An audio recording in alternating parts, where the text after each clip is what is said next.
We, having thy fear always before our eyes, and laying aside all private interests, prejudices, and partial affections, the result of all our counsels be to the glory of thy blessed name, the maintenance of true religion and justice, the safety, honor, and happiness of the king, the public weal, peace and tranquility of the island, and the uniting and knitting together of the hearts of all persons and estates within the same, in true Christian love and charity, one towards another, through Jesus Christ our Lord.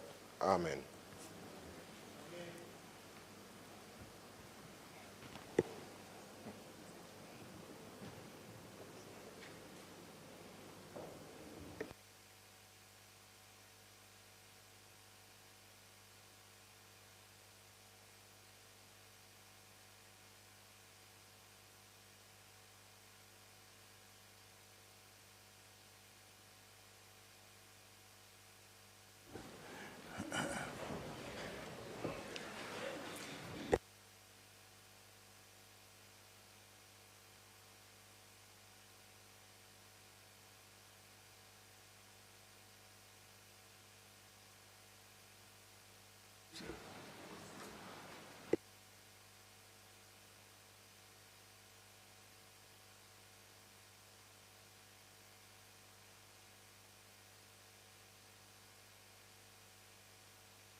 This meeting of the Honorable Senate for Friday, the 16th of May, 2025, is called to order.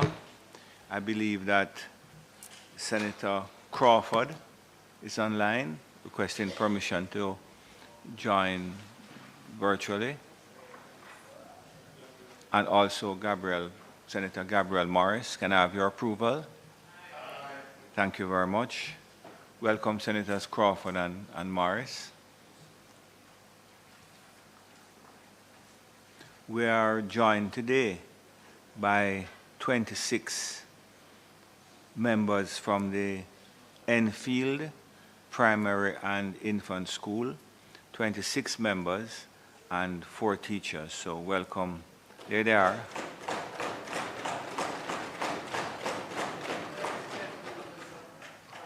Eh? I think it's in Portland. Enfield is in St. Mary, correct?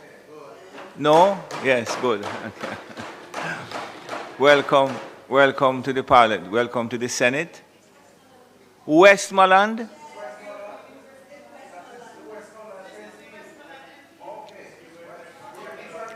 Look here, this is almost very, very important to us because you see one of our members were claiming you for St. Mary. Welcome to the Senate from the parish of Westmoreland. So it is almost more important for me to say to you, please, teachers, when you're going over, make sure that the drivers operate the transport with the greatest of care. Is Enfield anywhere near George's Plain? Somewhat. Okay. I have a particular interest in George's Plain, but when I see you downstairs, I will tell you what it is.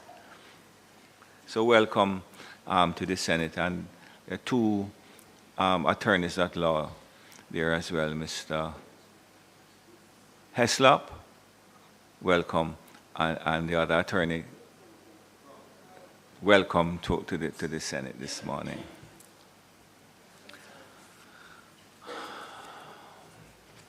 I'm also to, just before I begin the business of the day, welcome persons who are watching online or on the internet.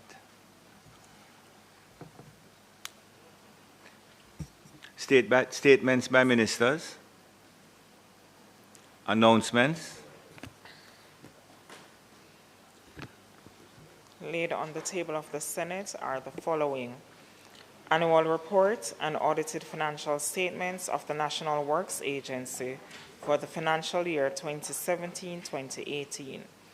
Annual report of the Jamaica Vacations Limited for the financial year 2022-2023.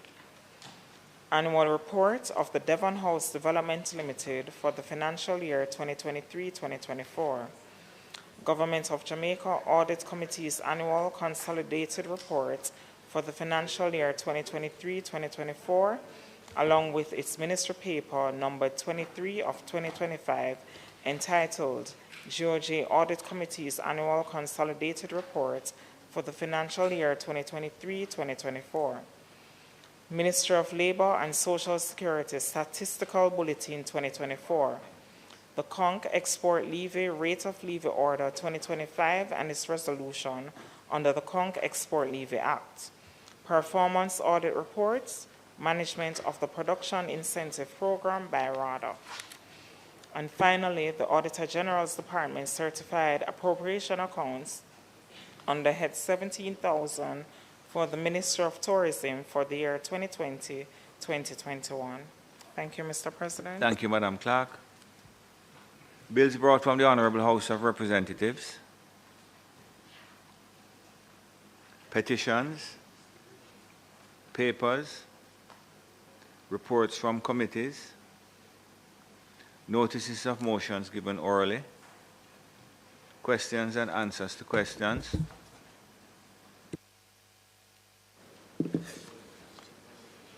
Mr. President, I beg to give notice that at the next meeting of the Senate, I will move the following motion. Be it resolved that the Segregated Accounts Companies Forms Regulations 2025, which was laid on the table of the Senate on the 14th day of March 2025, be referred to the Regulations Committee of the Senate for consideration and report.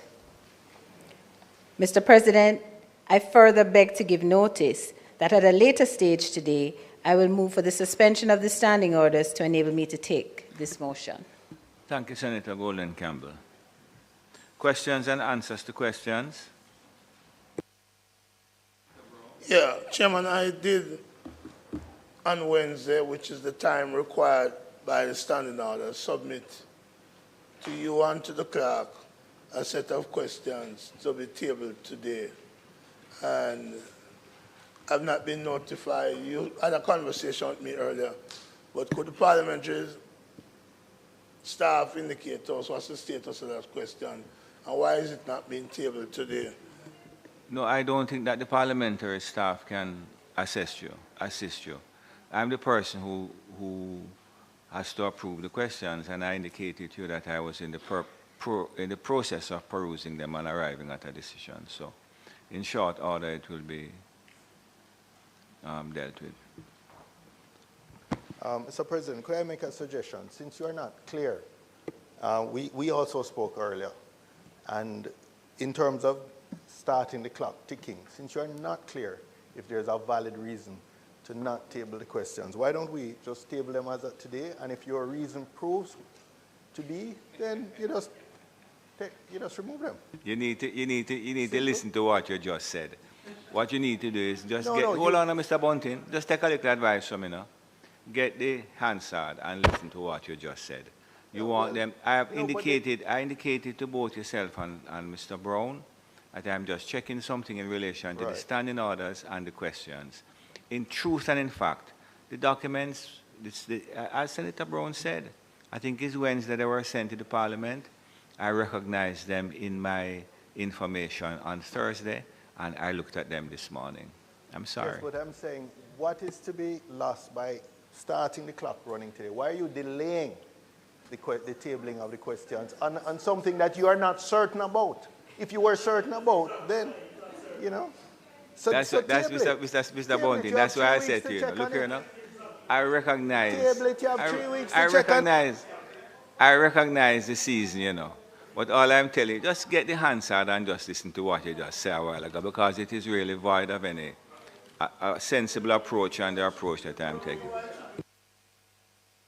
The reason why it shouldn't be tabled, hold on now. The reason why it shouldn't be tabled is because I have indicated that my assent to tabling the questions has not yet been arrived at because I'm looking for some further and better particulars. I don't see what the problem is. I'm searching for something to delay it. You, Mr. Bunting, try remember, about 3 weeks ago, right? You come in here and say I was running a patty shop, and I don't get a chance to deal with you about it yet. So I just make we not. I don't want the children to come from Westmoreland and go back and say that their fellow parishioner from George's Plain is very quarrelsome and troublesome. So just. Oh boy. Motions that may be made at the commencement of public business requiring notice.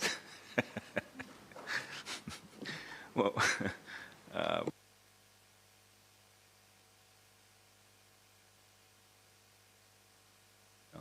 motions relating to the sitting of the Senate, motions for leave to introduce bills, the presentation of bills without the leave of the Senate first obtained, public business.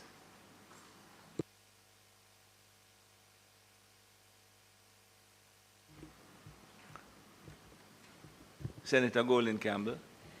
Mr. President, I now move for the suspension of the standing orders to enable me to take the motion, notice of which I gave earlier.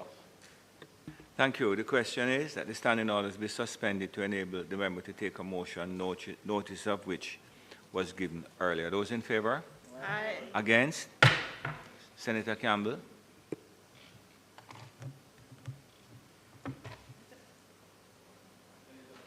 Senator Golden Campbell. Thank you. Mr. President, I now ask that the motion, notice of which I gave earlier, be approved. I take it that no member has any contribution to. Mr. President, very briefly, this motion is really about referring the regulations to the Regulations Committee for further interrogation, and after which a report will be sent back to the Senate. I just needed that for the record. Very well. Okay. Members would have heard the question. Those in favor? Aye. Against? Minister? Thank you, Mr. President. Mr. President, it is intended today to be extremely productive and efficient. But you didn't use the B word, brief. I find that sometimes it stimulates the opposite. So I'm staying away from any language that seems to predetermine the length of the proceeding. Safe to say, Mr. President, that we will try to make the best use of time before us, given the importance of the matters. The first matter to be taken will be led by Senator Aubin Hill, who will pilot the large-scale projects and pioneer industries tax relief bill, which is long awaited, and he will then proceed to seek affirmation of the, you're going to take procurement first? He's going to take the public procurement threshold orders first, and then proceed to the large-scale projects and pioneer industries tax relief act, both of which are very important. And then Senator Morris Dixon will pilot the Pensions Public Service Amendment and Validation Bill 2025. So we look forward to a productive day and the constructive contributions of both sides. Thank you, Mr. President. Thank you very much, Minister. Senator Hill, Minister Hill. Thank you, Mr. President.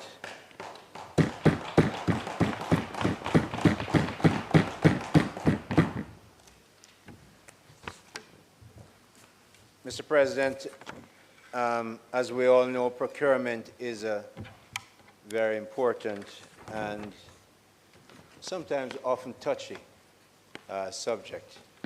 I don't expect anything to be touchy today, Mr. President. This is a very short, presentation amendment. So here we go. Mr. President, as the Honorable Senate is aware, the Public Procurement Act, which was passed in 2015 and amended in 2018, was again amended in March 2025.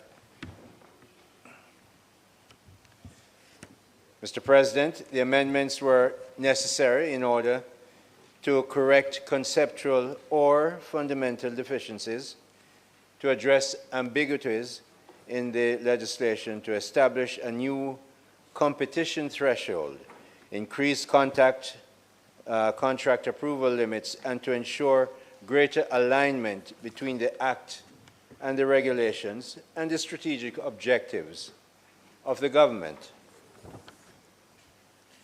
The competition threshold, Mr. President, allows a procuring entity to restrict competition in the manner that best accommodates the circumstances of the procurement, and in particular provides the restriction of competition on the basis of the estimated contract price.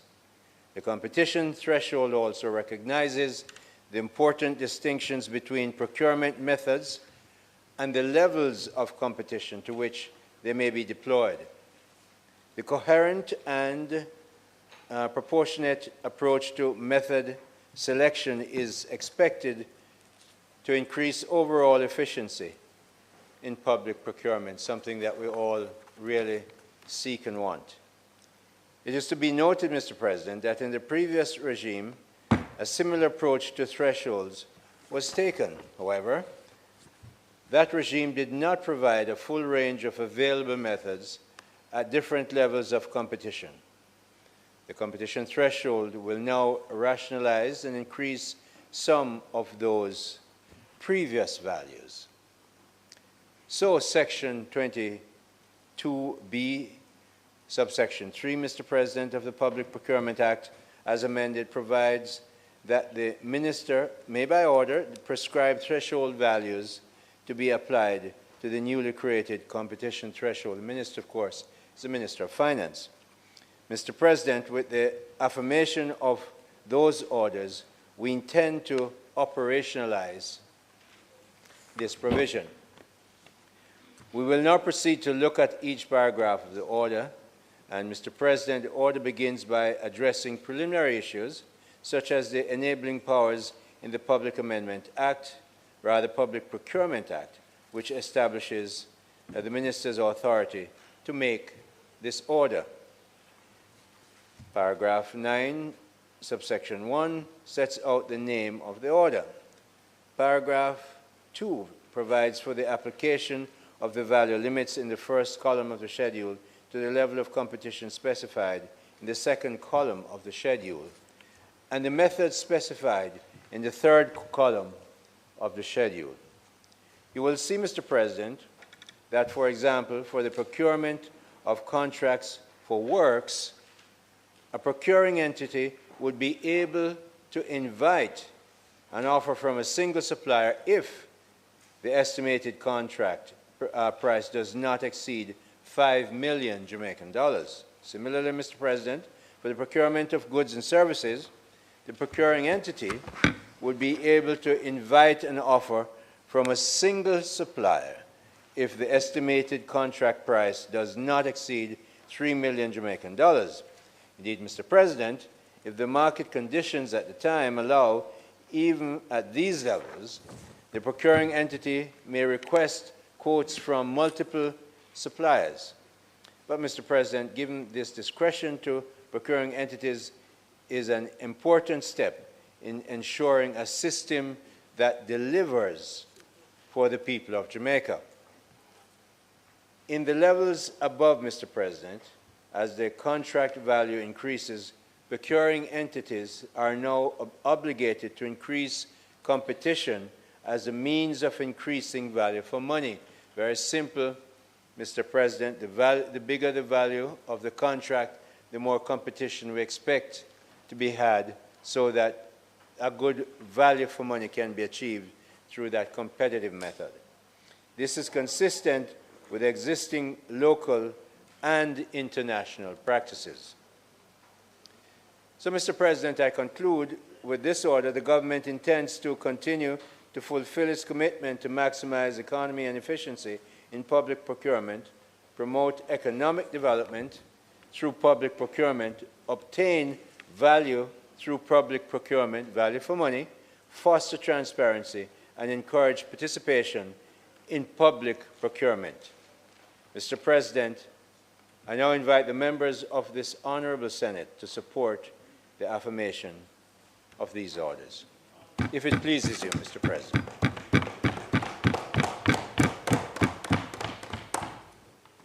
Thank you, Minister.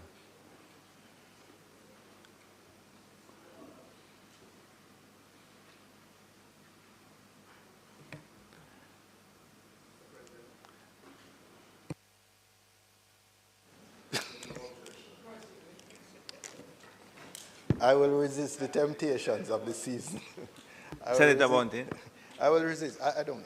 I will resist the temptations of the season, and merely say that I think a lot of these thresholds, Minister Hill, really reflect inflation over time, and in real terms are not materially different from what they were previously.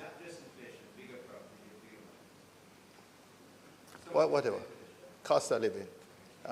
So we really have no objection to adjusting it to reflect prices today. And that's your position today?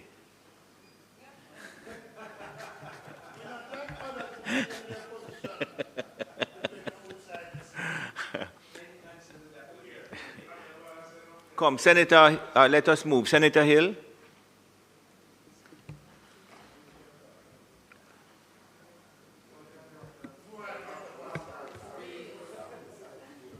Mr. President, I'm in a very unusual position of having no comments to ask for the affirmation of this. Ministers asked that the motion of notice which was given on the 9th day of May 2025 be approved. Those in favor? Against? Minister Hill?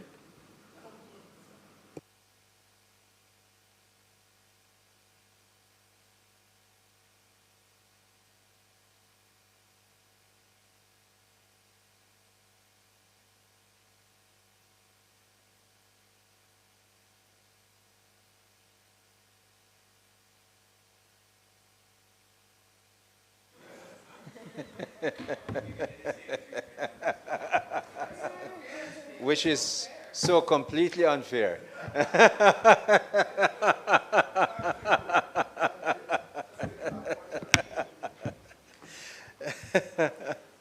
Mr. President, this Honorable Senate is reminded that the Income Tax Relief, Large-Scale Projects and Pioneer Industries Act, which was enacted in December 2013, took effect on January 1, 2014, and coincided with the repeal of a number of legacy incentive legislation that granted sector-specific tax incentives. Mr. President, the Income Tax Large-Scale Projects and Pioneering Industries Act accordingly signified a new paradigm still in the treatment of fiscal incentives. The preference was for a more fiscally responsible approach to tax expenditure and the use of targeted tax credits rather than blanket tax holidays that we have been used to in the past. The incentives provided under the Act would only be available to such projects that are considered to make a substantial contribution to Jamaica's economic growth and national development and are aligned with the strategic priorities of the government of Jamaica. This act was therefore designed to encourage projects with large capital investments and to stimulate significant increases in job creation and strong economic growth within the economy. We have now defined the capital investment as a minimum of US $1 billion. Notwithstanding that the Income Tax Relief Large-Scale Projects and Pioneering Industries Act took effect on January 1, 2014, it was inoperative partially due to a lack of promulgated regulations. Mr. President, this is yet another piece of legislation that could not be brought to completion by the last couple of PNP governments. We pick up the drop baton and are completing this investment race today. Mr. President, Mr. President, the LPPIA repeal and replace legislation has had a long gestation period. From a start in 2006, we're now poised to pass it into law of the land today. Mr. President, I have a long association with this piece of legislation.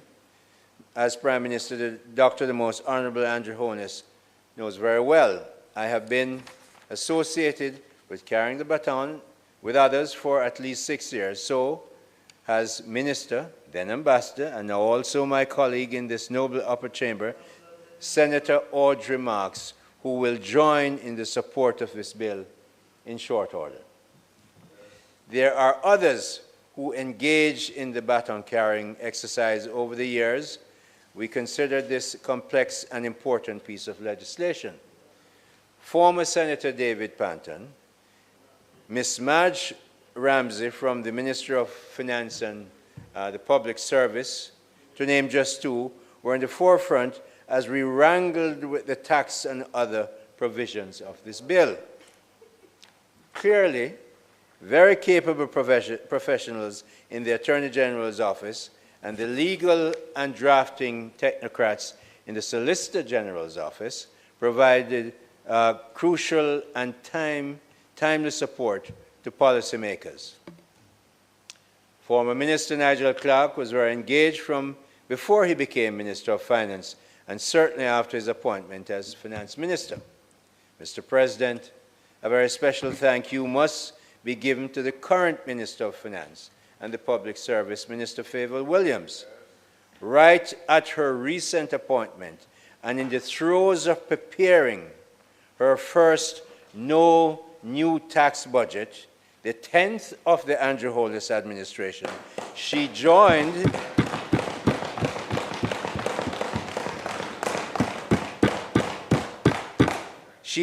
the team and brought urgency to the completion of this LPPIA legislation. But, Mr. President, the truth is that it is Prime Minister Dr. the Most Honorable Andrew Holness who drove and led the final relay team, and fittingly so, Mr. President, since it's the Andrew Holness administration that grabbed the baton, and we are now taking the baton across the winning line.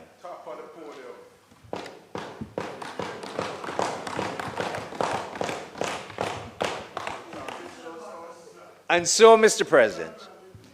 President, do allow me to put in the Hansard in this Senate that yesterday was an outstandingly wonderful celebratory day when we opened the expansive and spankingly new Morant Bay Urban Centre in St. Thomas.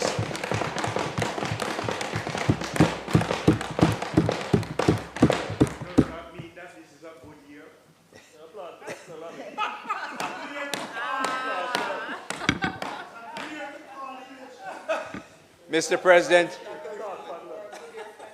President, that sprawling $6 billion investment has replaced that Goodyear carbuncle that was made and maybe fathered by one of our colleagues across the line. Had fatherhooded it. So this government gets things done, Mr. President. This government gets things done. And Prime Minister Holness will be driving the team to get the LPPIA implemented quickly and efficiently.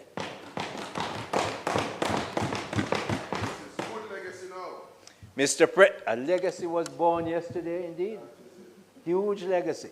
Mr. President, based on the interest of stakeholders to utilize the bill to invest in the economy, and because the Andrew Holness administration has made real efforts to have regulations read with the lead legislation, steps have been taken to update the Act by amendments as well as to promulgate the relevant regulations. Mr. President, I must remind you that part of why the 2013 bill, when we were not in government, didn't go through is that regulations were written for it.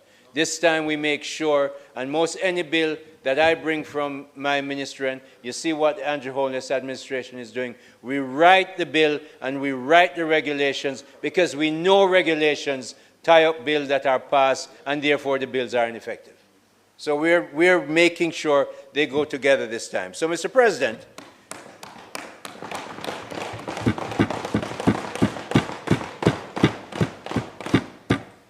by way of Cabinet Decision number 1225, dated March 24, 2025, here the date, Mr. President, very recently, approval was granted for a repeal and replacement of the Income Tax Relief Large-Scale Projects and Pioneer Industries Act to ensure a coherent and self-contained legislative framework for the granting of fiscal incentives in respect of large-scale projects from any number of firms or individual investors which or who qualify for treatment under this Act.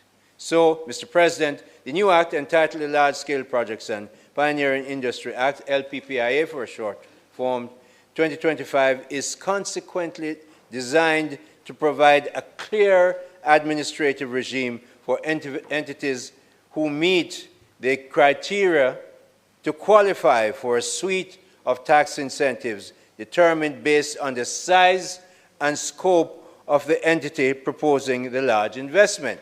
The Act also facilitates the creation of an application and management committee to review applications to ensure that the entities who meet the criteria are suitably based on the projected plans for economic growth and deployment of Jamaica. So, Mr. President, while the policymaker, the lead policymaker, the Minister of Finance, will be leading this activity, in preparing this new bill, she and her drafters have made sure that it's not single-person decision-making when you're making decision for $1 billion, but a group of informed professionals will be there in that management committee to help make those decisions. So any occurrence or appearance of anything untoward will be reduced, if not eliminated.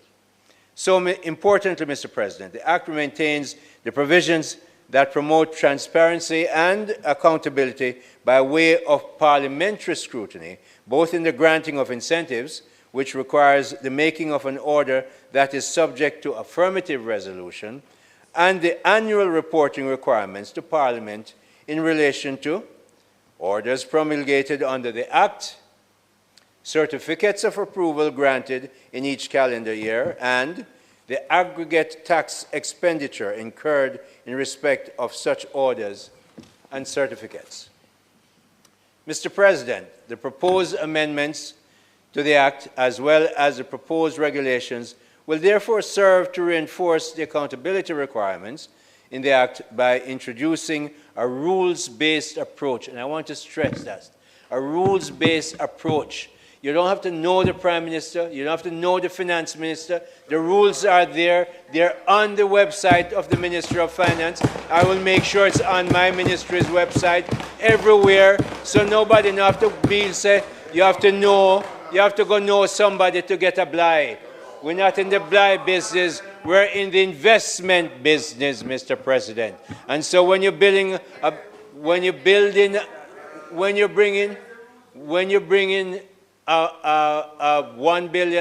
investment, it will be properly reviewed. No sweetheart deal, Mr. President. Mr. President, the Minister of Finance can approve annual tax benefits up to a limit of 25, sorry, I read it again, up to a limit of 0.25%, or a different amount proposed by the Minister, but subject to an affirmative resolution passed by Parliament, However, within that tax cap, Mr. President, the minister has a measure of flexibility to address the specific and particular requirements of each prospective LPPIA investor, because each one will have particular idiosyncrasies that they will want to have done. Simply put, Mr. President, this piece of legislation is aimed at facilitating ease, predictability, and transparency in the granting of incentives to entities seeking to invest significantly in Jamaica. Mr. President, the idea of saying that we are looking for investments in the size of $1 billion is saying Jamaica is stepping up, just like the procurement bill we passed just now. The first thing in there that was changed is that we used to say if you're procuring something for 60 million, goods, not services, for 60 million, it had to come to the Infrastructure Committee of Cabinet, which I chair. We now have, and a great deal of compliment must go to people like Mr. Warmington, MP Warmington, who has been pushing to say, look, the real world has changed since this was made many years ago. 60 million just doesn't make it anymore. So it was raised, the first category was changed to 150 million Jamaican dollars. Similarly, we're looking for investments that are good. 300 million is great, 500 is better, but $1 billion is best. So we're crafting this piece of legislation and putting in the rules to recommend that it be done. Now, we've been doing this. This has been going on from 2006. Well, I see a president just come in, and he just said, look, in the United States, any billion coming, we look after it and get it done very quickly. And one investor from the UAE that very week in January walked into the United States and put down $20 billion. We want, I believe, Mr. President, that we are well down the road, that soon after this becomes law, I would not be surprised if the Prime Minister has an announcement of at least one party that intends to operationalize this by bringing in their investment. So we're looking forward to this. And Mr. President, it's because of that, what this means to Jamaica, where we're taking Jamaica, that I recommend this piece of legislation to my colleagues in the Senate for their approval, if it pleases you, Mr. President. Thank you very much, Minister Hill. Senator Scott Motley. Thank you, Mr. President.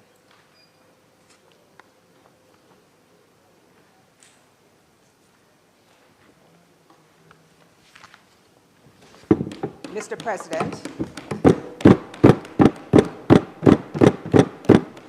I had hoped to be in the same position as the leader of opposition business over here, and simply to endorse a piece of legislation that we all welcome, and a piece of legislation which I think will endure to the benefit of the country. But as I listened to the minister, I thought it was important that I remind him that you all have been in government for the last 10 years, and that of the last 18 years, you have sat in that space for 14 years.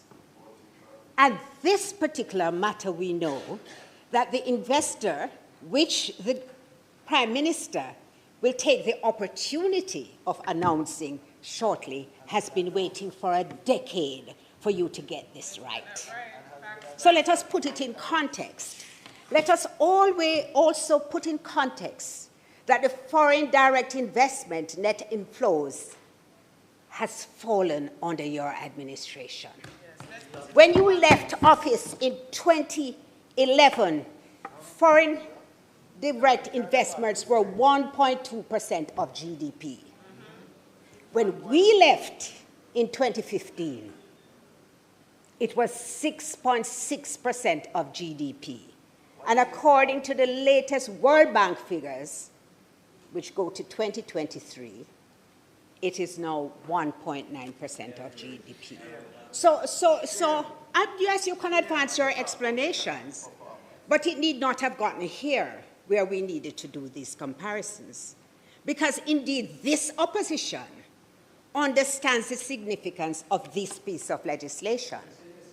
But there are matters which are critical for it to work well.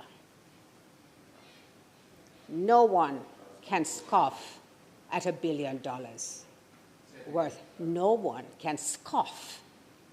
Let me use, my son tells me I speak like a Victorian novel. No one can snicker, take objection to an investment of $1 billion. But I think we have to understand that in order for us to really reap this kind of success, our infrastructure has to also work. I remember when Prime Minister Bruce Golding had promised us that we would be able to get approvals within 90 days. Approvals for developments, regrettably, take an average of 18 months to 2 years. That is not progress. Those things, Minister Hill, are matters that persons who want to invest in Jamaica are going to scrutinize very carefully. They're going to scrutinize not just that, but the policies which go around it.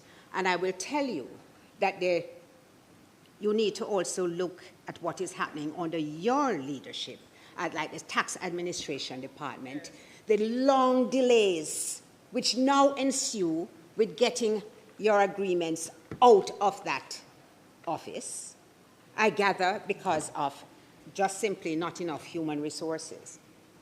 But if you want to stimulate investment, those things need to be addressed.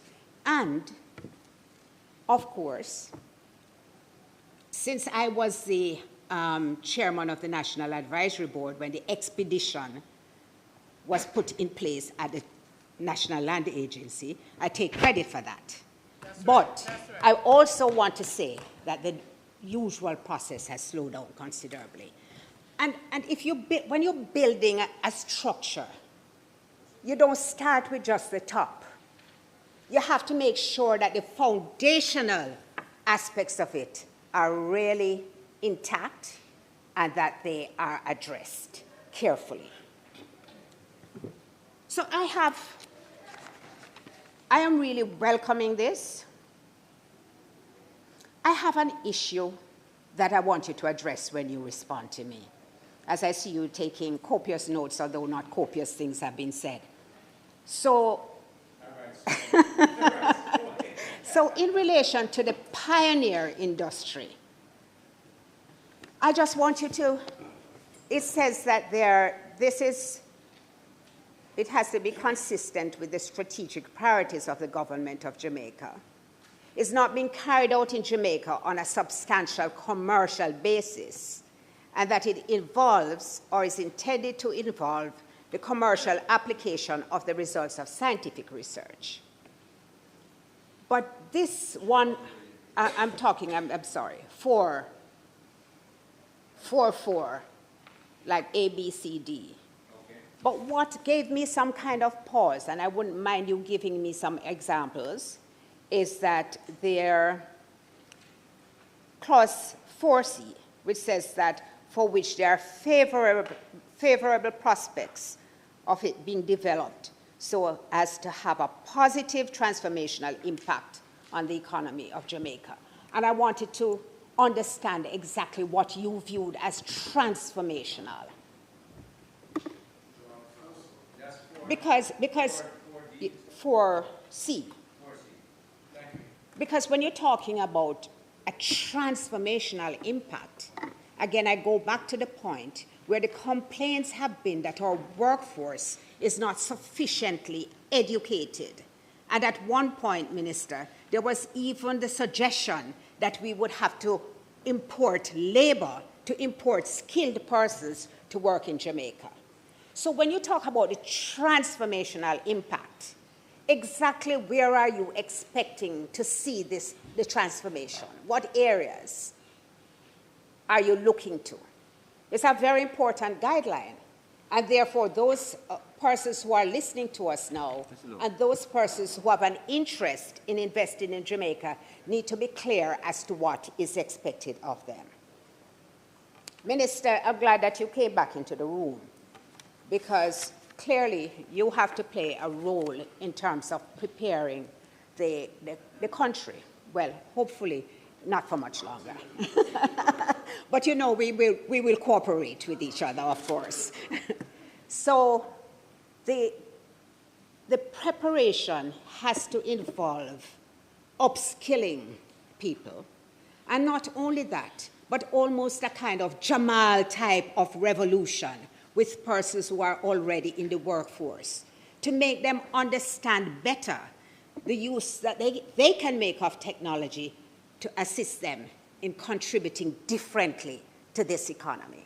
That, to me, is where a lot of what are the things that we intend to achieve, our expectations will be realized when we equip the participants. You see, a lot of people look at our economy and they see dollars.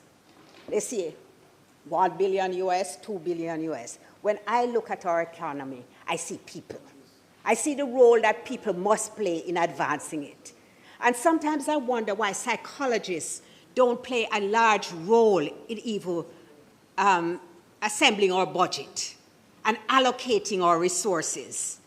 Because only psychologists, Senator Longmore, understand how people will respond to budgetary allocations and what it is that people really desire to have in their lives.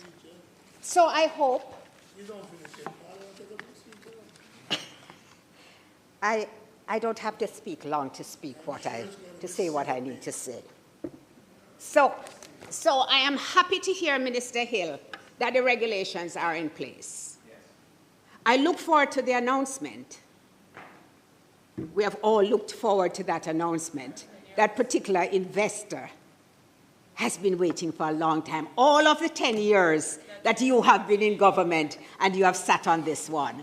Sometimes it's a good thing when elections are near, because all the things that have been put in file 13 can be taken out and dusted off and put on the table.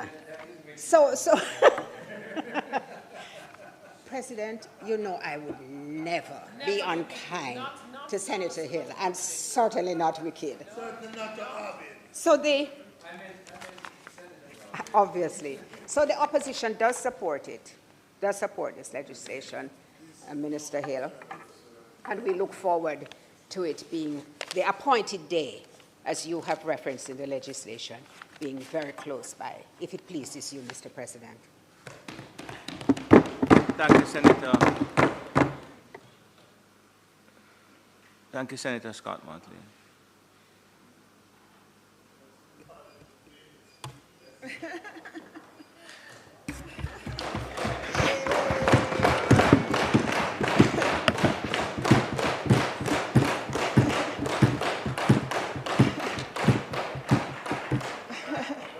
Senator Audrey Marks.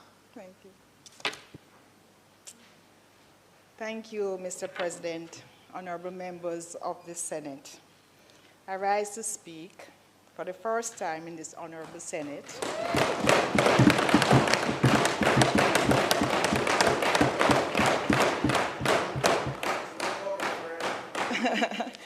in support of the Income Tax Relief, Large-Scale Projects and Pioneer Industries Act, LPPIA, an act that reflects our commitment to promote economic growth and national prosperity.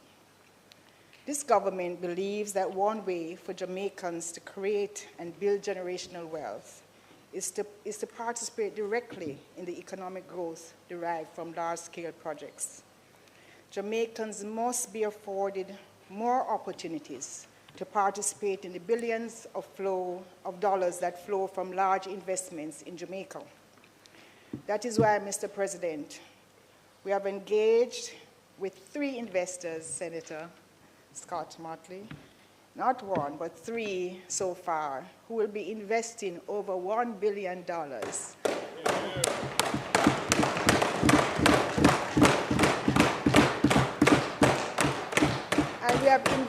have engaged with them, and who will automatically then qualify under the LPPIA.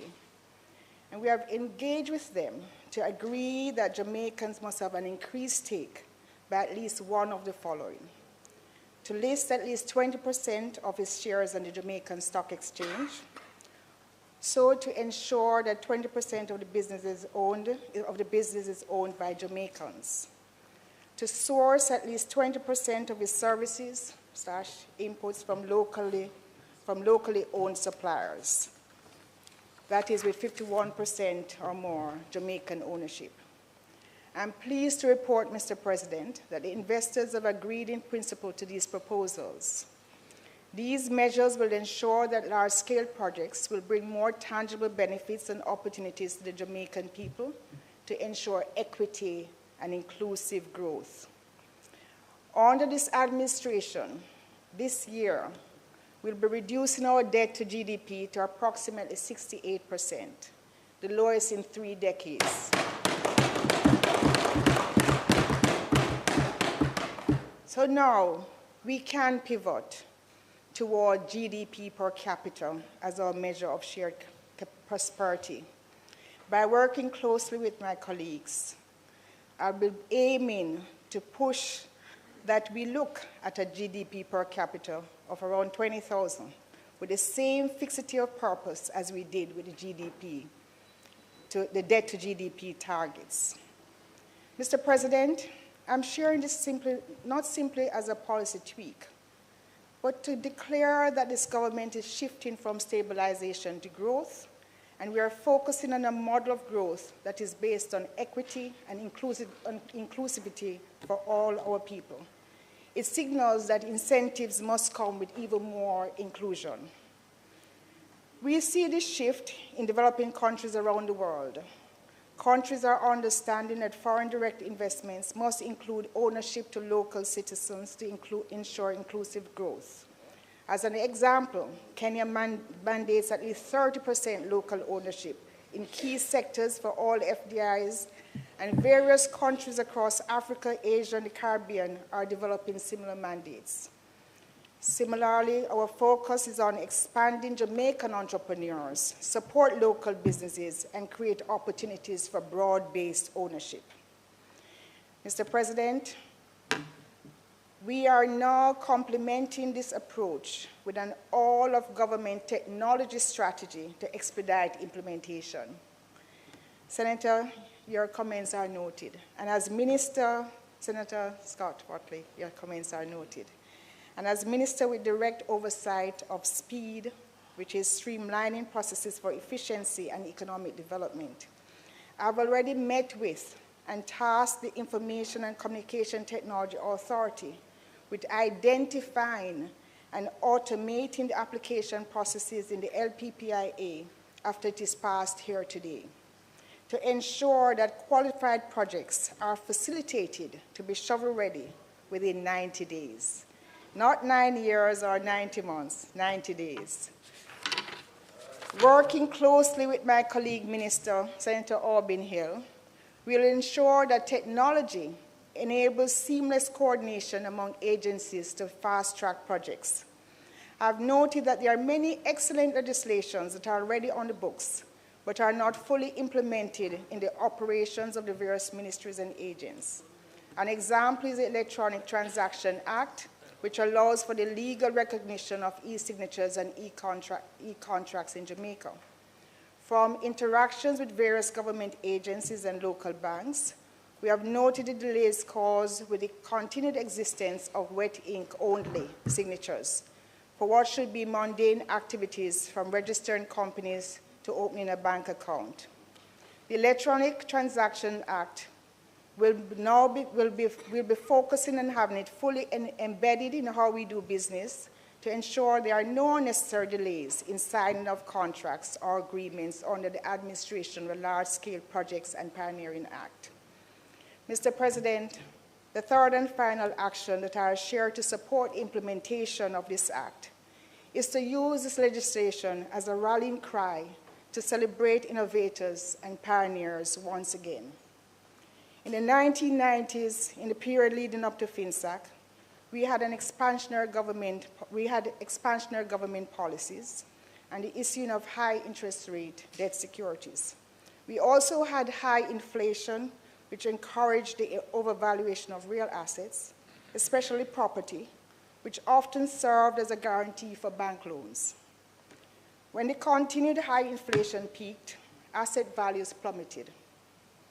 It was against this background in the mid-1990s that there arose severe liquidity and insolvency and saw the demise of hundreds of indigenous businesses, both large and small. This massive failure damaged the psyche of our entrepreneurs, and we have seen a retreat since then. I had just come back to Jamaica in 1995 to pioneer a whole new industry of online payments. And there's a saying, pioneers get slaughtered and settlers prosper. So in the process, I became one of those young entrepreneurs who were traumatized during that period. Mr. President, there's evidence to indicate that at least 20 entrepreneurs who were affected by FinSAC committed suicide due to the overwhelming financial pressures and trauma caused by the crisis and the high interest rates. It was an extremely difficult period. I had borrowed at about 8% and nearly went under when interest rates kept compounding to reach about 180%. As the good book says, I was hard-pressed on every side, yet not crushed, persecuted but not forsaken, struck down but not destroyed. So today I stand as a pioneer.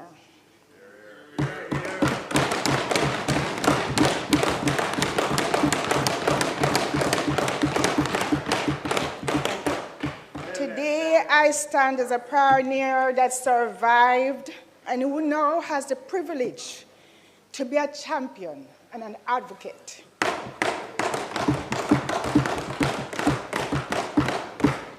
For entrepreneurs, innovators, and pioneers, as we pass this long outstanding legislation, the Large-Scale Projects and Pioneers Incentive Act. I want to say to other innovators and pioneers in Jamaica and all over the world, Jamaica is open for business, and we are ready to support you.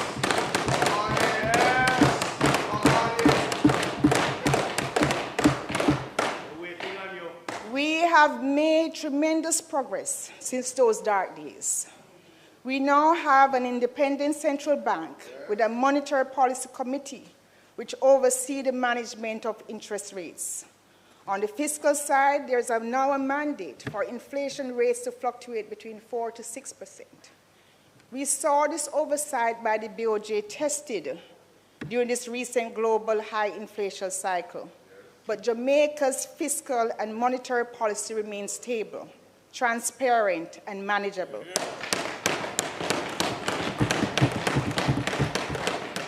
We must applaud this achievement. Never again should we go through a FinSAC-type debacle. I have therefore started to work closely with the Minister of Finance and the Public Service to urgently bring closure to all outstanding FinSAC proceedings. The trauma and economic destruction suffered by our entrepreneurial class from that era but must not continue to linger and infect a second generation. The FinSAC crisis didn't just destroy businesses, it decimated confidence and lives. I've also engaged with our dynamic Minister of Investment, Industry and Commerce, right here who is here piloting this bill today, to look even more reforms to our insolvency laws. I'm pleased to note that improvements to the previous Bankruptcy Act was made, and we now have the insolvency law, but I'm asking for more, so we can shift where we can make the shift from a punitive model to one that prioritizes recovery and a second chance.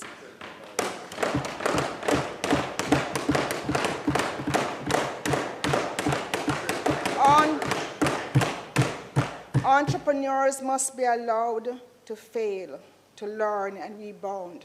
We have seen all over the world where some of the most outstanding billionaires have failed many times, but they were in an environment that allowed them to get back on their feet.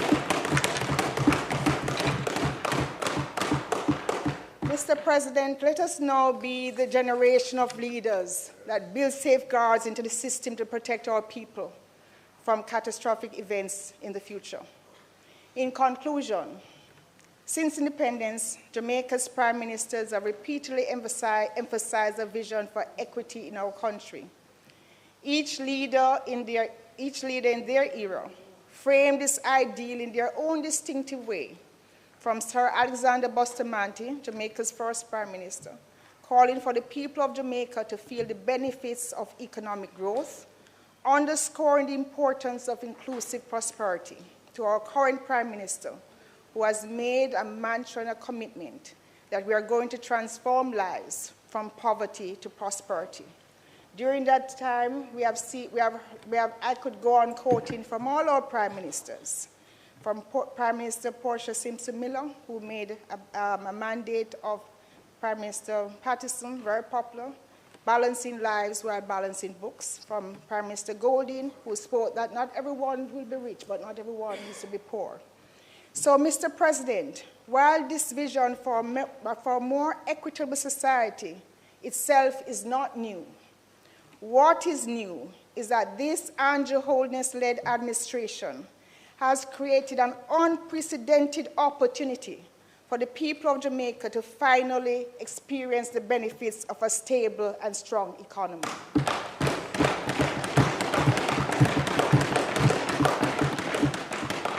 To realize that vision, we must reframe our mindset and refresh our legislations so that we can move with speed and efficiency.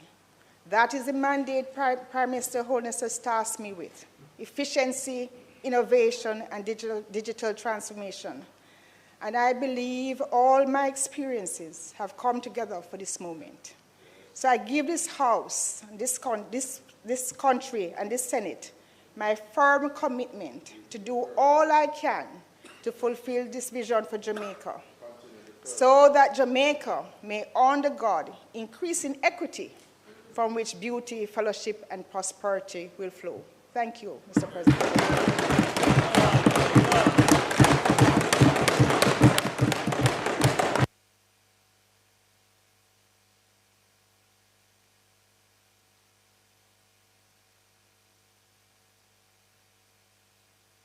Thank you, Senator Marks. Senator Floyd Morris, please. I rise to make a brief intervention in this legislation before us, and want to once again commend my friend for her elevation to the being minister, and say, Minister, you know I have a lot of confidence in your capabilities. And in your discussion, yes, in your discussion with the Minister of Finance, I hope that you will be pressing her for a fulsome release of the FinSAC report, because the piecemeal approach to the release of information coming from that report is unacceptable. What Jamaicans want is a fulsome release of the report. But, Mr. President, I have been prompted to make this intervention based on the observation made by the minister and echoed by my colleague, Senator Scott Motley, as it relates to the strategic imperatives of the legislation. And I heard my friend, Senator Morgan, who I ribbed him, and I know it hurt him last week, but he's my friend still, you know. But he mentioned the issue of employment. And as he said so, you know, it dawned on me that I have to stand and make an intervention in this piece of legislation, because you're talking about government incentivizing investors who come in with over US $1 billion. This is not small cash. You're talking about $150 billion. And incentives are going to be provided to these individuals for their investment, and that is fair game. But my concern is the social engineering mechanisms that you're going to put in place to support legislation like these, because here you have a situation, and I specifically stand as it relates to persons with disabilities, where the data based on research is showing up to 90% of these individuals unemployed. How is it, Mr. President, can we use a piece of legislation like this to incentivize investors or to index the tax incentives that are being provided to investors to employ individuals like persons with disabilities? This morning, I got an email from a mother of a graduate of the university who is deaf, and she was at pains at talking to me about the problems that that youngster have been having in terms of getting gainful employment. And I mean, there's very little, and I pointed it out to the parent, little that I can do in terms of getting employment for that person. But if we have a situation,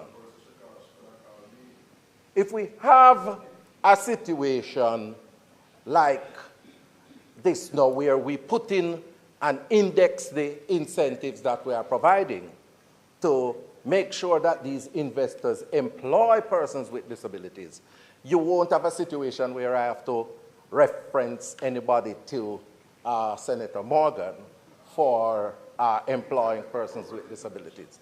We want to make sure that we set up a meritocracy where people can get employment based on their qualification and the systems that we put in place. And I am making an appeal. You know, I have good friends across the aisle. And Minister of Industry and Commerce, I'm asking you, in an investment, make sure that in the rollout of this piece of legislation, consideration be given to ensuring that these investments, these large project investments, take into consideration the employment of persons with disabilities, because they are going to be employing significant number of individuals. You just don't have $150 billion and it employs 10 people, right? You're talking about thousands of individuals that will be employed. We want to make sure now that you tell us that if you are going to employ 1,000 persons and you're benefiting from a piece of legislation like this, 10% of those who you are employing are persons with disabilities. And we have qualified individuals who can benefit from such an incentive. And I am urging the government to respond accordingly. Minister Marks, I am going to be holding you on this one as well, counting on your support for the community of persons with disabilities. May it please you, Mr. President.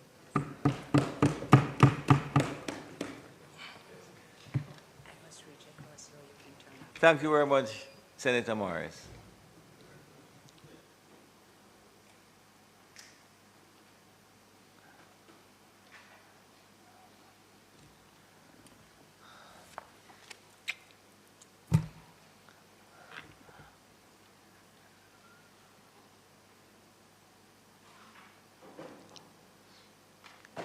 Senator Fitzhenley.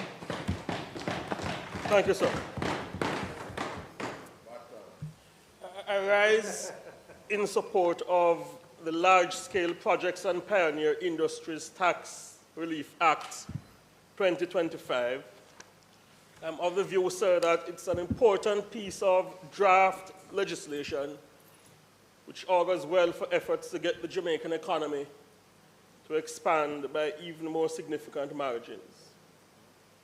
It is known the world over that countries which have a climate that is more conducive to attracting large-scale investments are likely to see a greater expansion in their economy, and by extension will have the opportunity to do more for the people.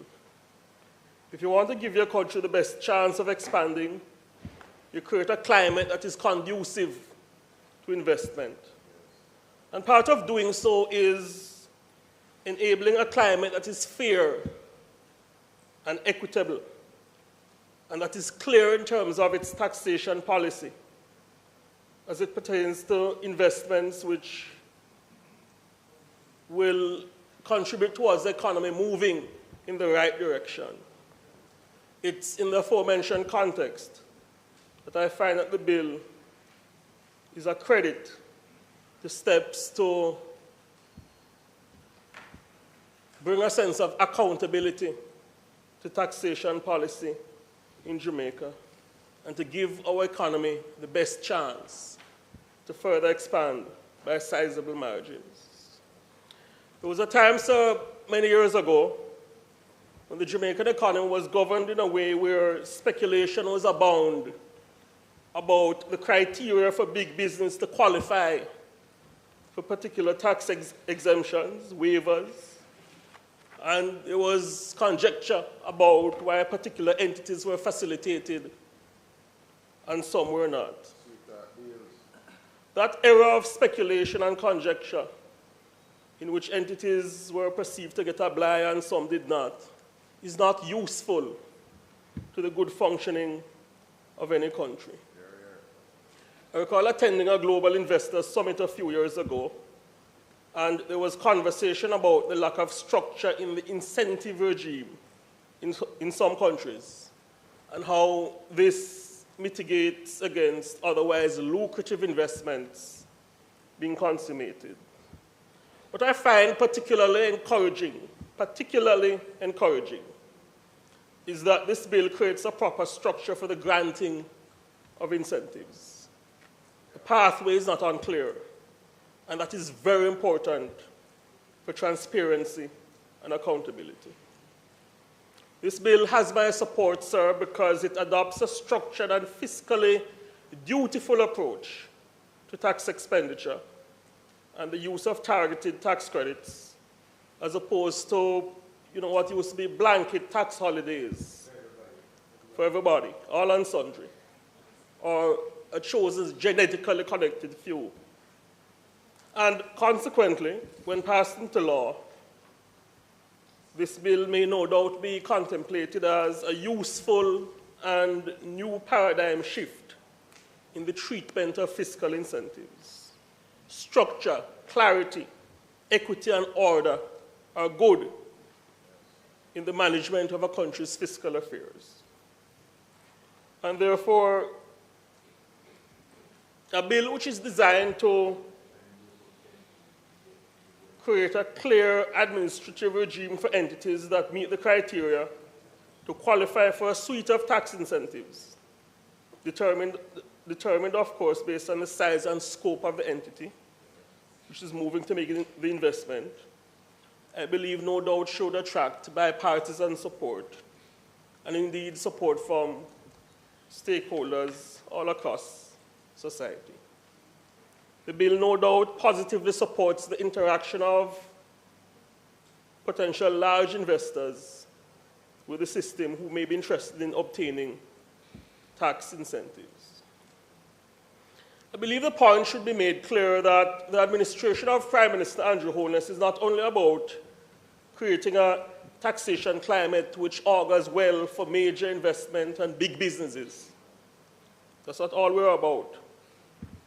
Such a climate is useful, but it is important to note that we have also taken steps to move away from indirect taxation of small business enterprises. Indeed, where possible, we have incentivized small businesses and moved away from or limited the extent to which direct taxation is applied to the Jamaican masses. And it is this administration that abolished the minimum business tax in 2019. Indeed. It is this administration as well that has, via the DBJ, the Development Bank of Jamaica, made available grants of up to 4 million or 70% of a project cost being made available to MSMEs, which are pursuing innovation activities, all in a bid to support the creation and expansion of new firms in strategic sectors. An important point I wish to make is that there is a clear difference between the current administration and those who now aspire to political office when the matter of incentives and taxation are contemplated. There was a time, sir, when heavy-handed PNP policies placed a burden on the Jamaican people. Every budget was a fear of great taxation. Indeed, during the last term, the PNP administration heaped 60 billion in taxes on the backs of the Jamaican people. That was an era when taxes were applied to patty and all manners of items enjoyed by the Jamaican masses. Handcraft vendors were not spared. Levy imposed on handcart vendors were not spared. Levy imposed on them. Moves were also made to tax our savings account.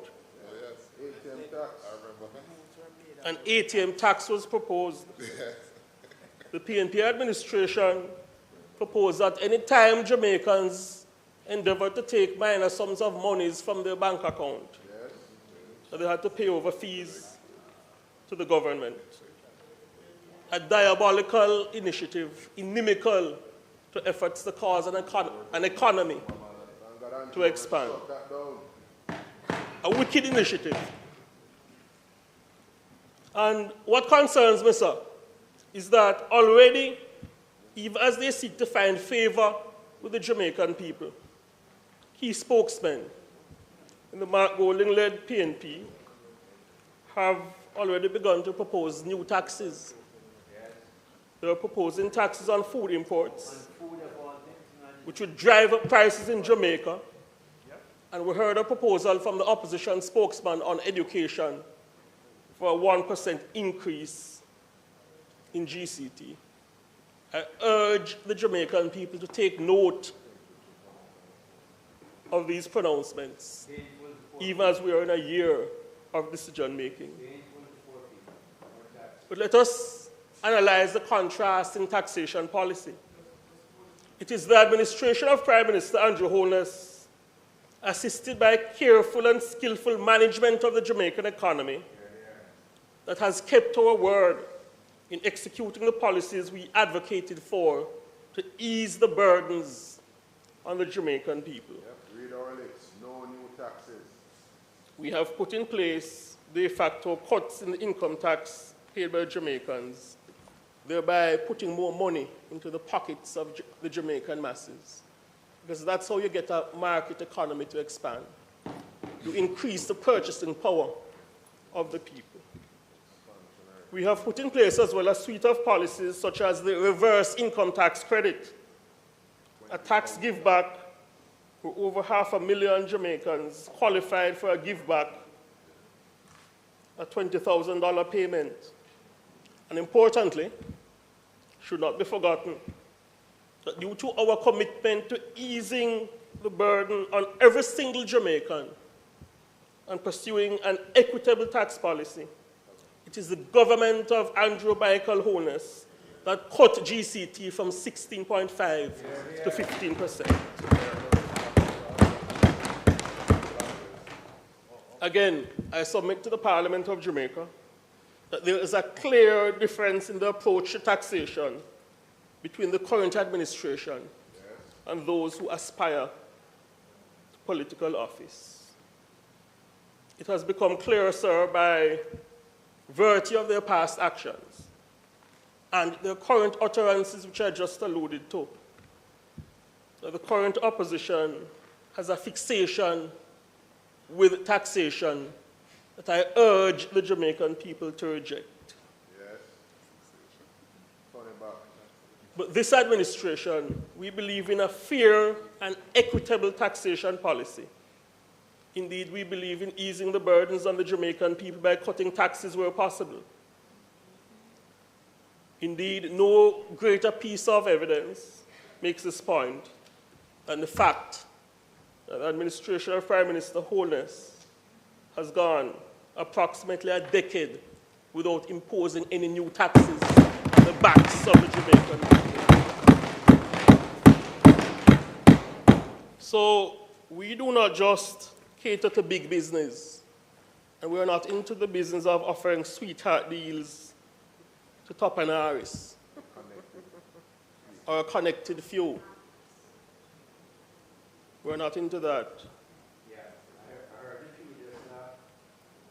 It is in the aforementioned context, sir, and guided by a keen appreciation for taxation policy that is clear, fair, and equitable across the board, and which supports good governance, that I reiterate my support for the Large-Scale Projects and Pioneer Industries Act 2025. Thank you, sir.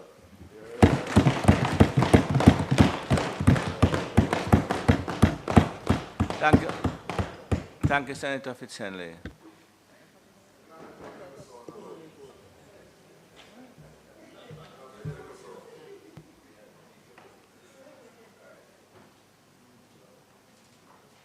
Senator Allen. Thank you very much, Mr. I'm heartened President. by you waving away the... It indicates how long I intend to stand for, right? It will be left to Lamy. Thank you very much, Mr. President. I rise just to make a short intervention, Minister Marks. As I listen to you present and provide details on the intentions that you have to make the process efficient for large-scale investors, which is indeed welcome, especially, it is indeed welcome. And we are all very much aware that one such project is within the tourism industry. I do not stand today, however, to speak about that. I want to draw a comparison or to make the point that efficiency is important everywhere. It is mentioned how important large investors are, and as the speaker just now, Senator Fitzhenley, just pointed out how important it is to have a climate of, I've resorted to readers, climate conducive to efficient operations. It is important, I believe, that the nearly 500,000, according to the statistics that I've seen, micro, small, and medium-sized businesses that are all over Jamaica, that they too feel what it is to have efficient processes supporting their businesses. And I use one in particular that I'm close to, is the business of closing transactions, land transactions, and how inefficient that process is. It's very rare, especially for small and medium-sized firms. It is very rare, especially when they have purchasers or sellers who are overseas, for them to close a transaction in 30 days. I see where you're saying that for these large-scale projects, you're working towards 90 days. And that, if that should happen, that would be wonderful. But I would ask us, or ask you, as the Minister of Efficiency, to look into how to make land transactions possible within 30 days. We have to provide an environment that allows small businesses to be able to make the money that keeps the wheels turning, because we do know that it is small and medium-sized companies that keep any economy together and growing.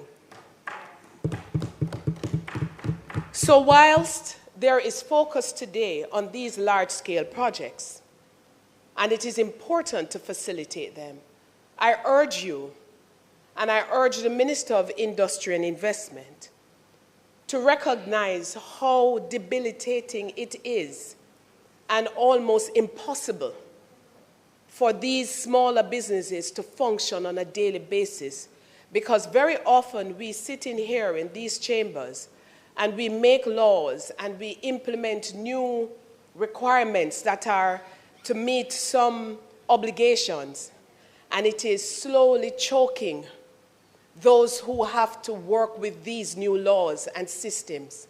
If you go to the tax office and have to be in the business, or any of the offices that you have to deal with for the stamping of documents, on cross-stamping, it's tedious. It runs people away, investors, especially those who are purchasing property. It scares them away because they can't appreciate our processes, especially when they're coming from the United States and Canada. They can't understand why it takes so long, even when they're doing cash transactions.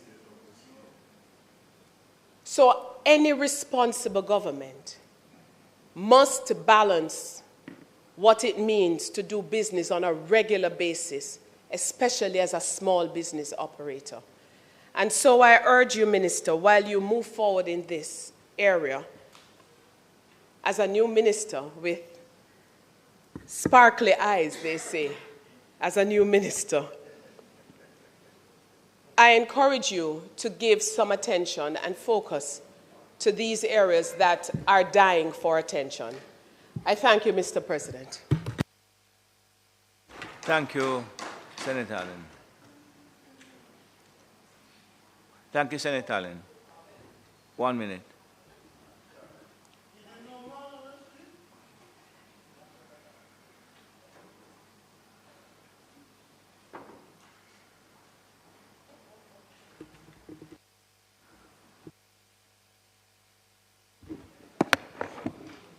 Senator Morgan. Thank you, Mr. President. Mr. President, the hallmark of any government is the management of the affairs of the country in such a way that opportunities are expanded and its citizens are able to access those opportunities, to access them equitably and, of course, lead their best lives. Mr. President, it was Senator Scott Motley, in making her intervention this morning, who made the point that this particular piece of legislation, the Large-Scale Projects and Pioneer Industries Tax Relief Act 2025, that this bill has been some time in coming. And she quipped, Mr. President, that the administration has been in office for some 9 years. She said 10, but properly it is 9.5, and is only just bringing this very important piece of legislation. I want to just zero in on that a bit, Mr. President, because it bears zeroing in on.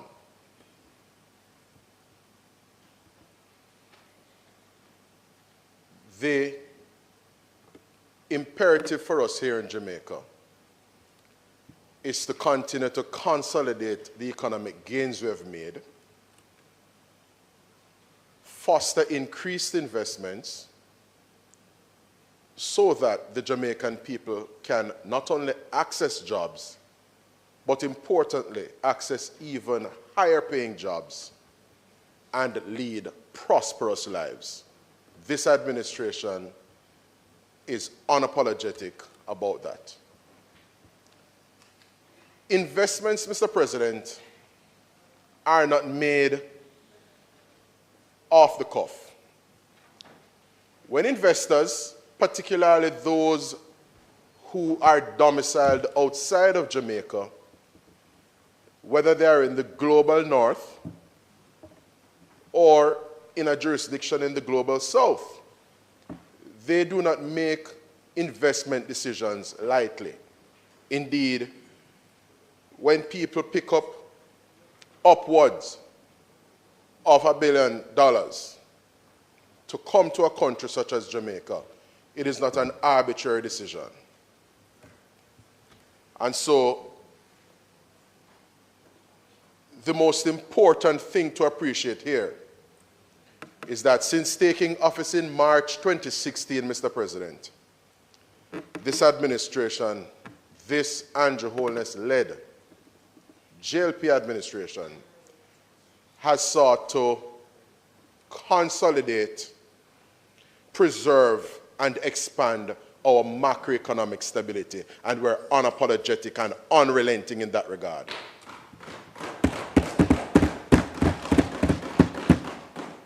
It's very important, Mr. President, because investors, in as much as pests, are not keen on environments that are not conducive to their propagation. Investors are not keen on environments that are topsy-turvy and macroeconomic realities which involve and are characterized by volatility. And so, we are proud on this side that we have had fiscal stability. The tax environment, to the extent that there have been 10 consecutive years of no net new taxes and 8 successive budgets of no new taxes, the taxation and fiscal environment in the country is stable and certain. Mr. President, we can all appreciate that exogenous shocks and the vicissitudes of a market economy will come. They will feature in the affairs of the country from time to time. But what is important, Mr. President, is that this government's management of the affairs of the country has been such that we are a resilient economy, a resilient country, and a resilient people. We can point to examples of that. When potential investors in their country look back on the COVID-19 pandemic, they will see that Jamaica numbers among those jurisdictions around the world that skillfully and competently navigated the ravages of the COVID-19 pandemic. And it is not just the figment of some commentators' imagination. The empirical data underscores this, so much so that Jamaica's recovery following the COVID-19 pandemic was a V-shaped recovery. Indeed, we saw resilience at play yet again, and investors look to these things. Just last year, when we had the passage of Hurricane Beryl, because I made the point earlier that exogenous shocks, acts of God, weather events, adverse weather events will come. They will feature from time to time. And that is why you need to have good hands on the wheel and good government to skillfully and competently navigate them. Mr. President, Hurricane Beryl, a catastrophic event, though it caused downturn in economic activity, it did not result in Jamaica having to go cap in hand and borrow excessively anywhere. That is unprecedented in Jamaica's recent history, Mr. President. It underscores the resilience the Jamaican economy is characterized by at this time. So much so, Mr. President, one of the more acclaimed and respected ratings agencies globally, Fitch, would have considered Jamaica's affairs in the first quarter of calendar year 2024, and they assigned a ratings grade. I think it was BB with a positive outlook.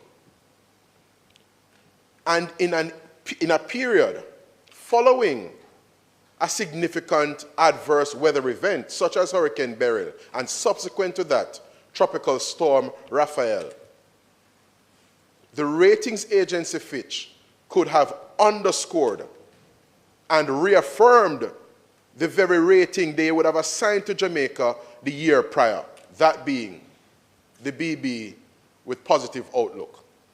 That underscores, again, Mr. President, the resilience of the Jamaican economy.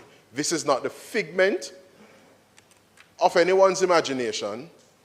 This is hard and tangible evidence of where Enterprise Jamaica is at present.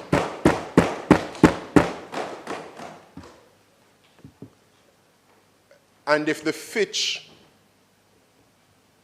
observation is not telling enough, just last week, Mr. President, we had no lesser entity than the International Monetary Fund, pursuant to its Article 4 consultations, expressing certain opinions on Enterprise Jamaica and where it sits, particularly having regard to its economic affairs. Much to the chagrin of some, Mr. President, the International Monetary Fund underscored how good Jamaica is doing on the management of its fiscal affairs, and we are proud of that.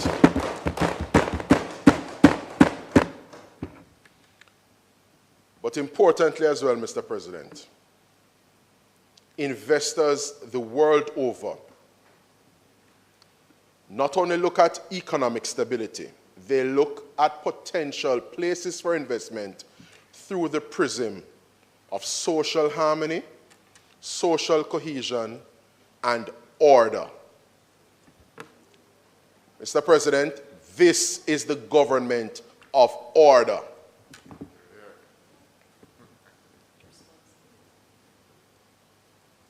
Building on the 8% reduction in murders in calendar year 2023, this government of order, having regard to its investments in policing in the country, investments in our security forces, paired, of course, with legislative amendments such as the Firearms Act,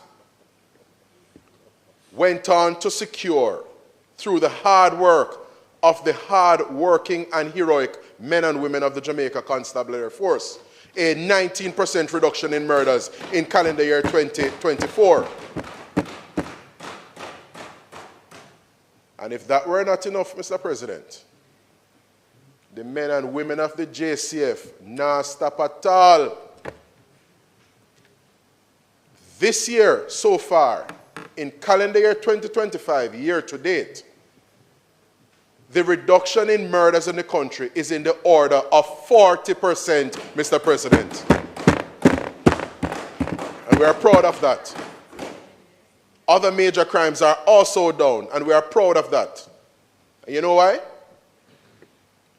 Investors are not comforted by mealy-mouthed promises. Like when government say pothole free by 2003. Those kinds of utterances don't comfort investors. They look at the hard data. They are evidence-based and data-driven, Mr. President. And we know that. Andrew Holness knows that.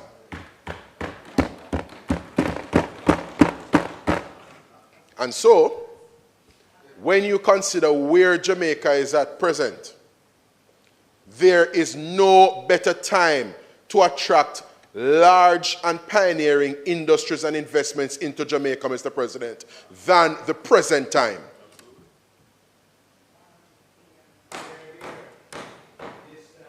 And so, Mr. President, while Senator Scott Motley made the point earlier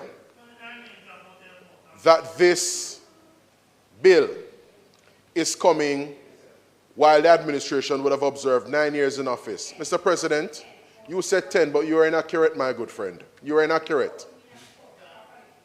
You said 10, and in my own utterance and submission this morning, I made the point that we are essentially at the 9.5 year mark. But that aside, now focus on no locus. Mr. President,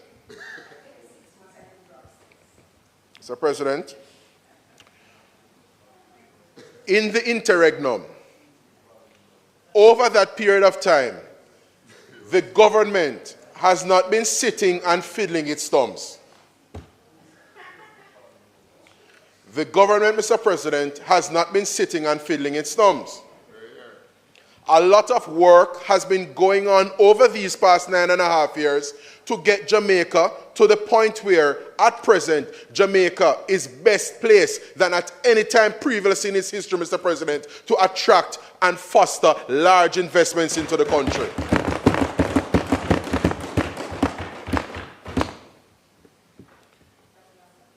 The investments in education and training, which is critical to workforce development, Mr. President, speak volumes.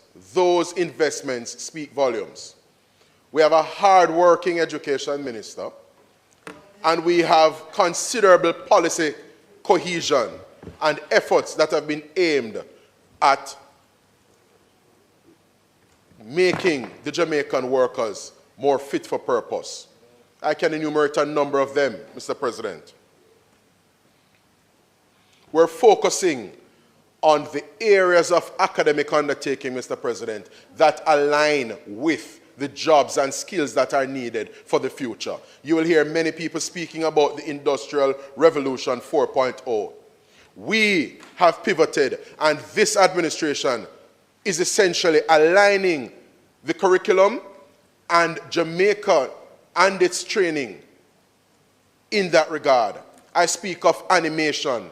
I speak of robotics. I speak of tech support. All those new and exciting areas.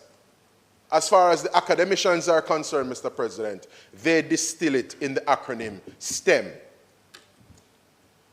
Even yesterday, I was listening to an outside broadcast from the Sydney Pagan STEM Academy. And they were speaking in very glowing terms about the program at that particular facility. And just to be clear, Mr. President, it is the resolve, it is the undertaking of this government, Mr. President, to build STEM academies in this country. But we know that in order to have STEM academies, you must have the requisite and supporting pedagogy. So the teaching staff is very important, because in order for investments to come here and feel comfortable, they must have the requisite workforce, my good friends, who may not be able to connect dots that need to be connected. The workforce, we don't expect it to drop from sky. The Jamaican workforce, we have to be more intentional about it. And I am delighted and confident, because when I listen to this education minister, as was the case with her predecessor, yes, I hear a minister who is being intentional. I see a prime minister who is being intentional about his vision for Jamaica and the Jamaican workforce, the workforce of the future. So when persons ask how we get here to be discussing STEM in a discussion on large-scale projects and pioneer industries, Mr. President, Mr. President, if you don't understand it, you cannot cross it.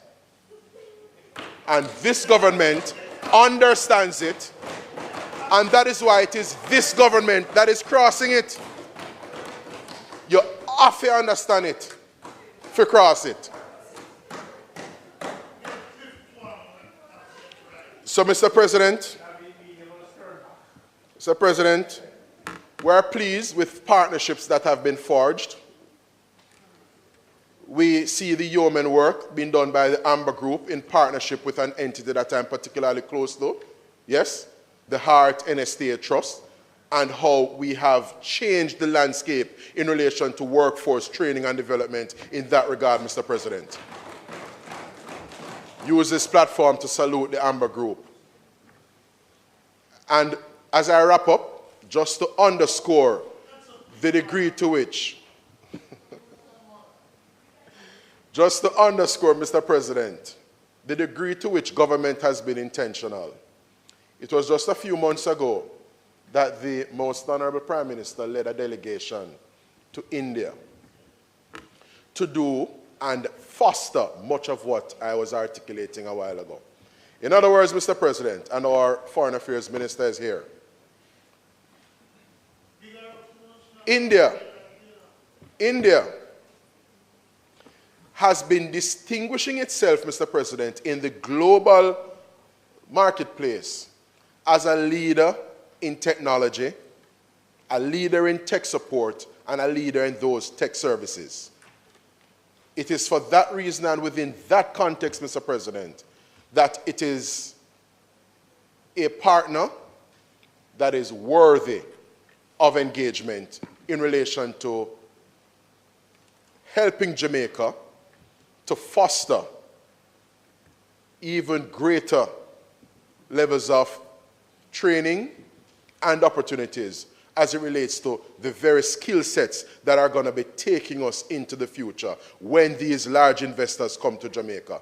Because they will not be able to just come to Jamaica and then rely solely on experts coming in from abroad. We want Jamaicans, whether they are Tapanaris or not, to go and fill those establishments and produce and sustain themselves and their families.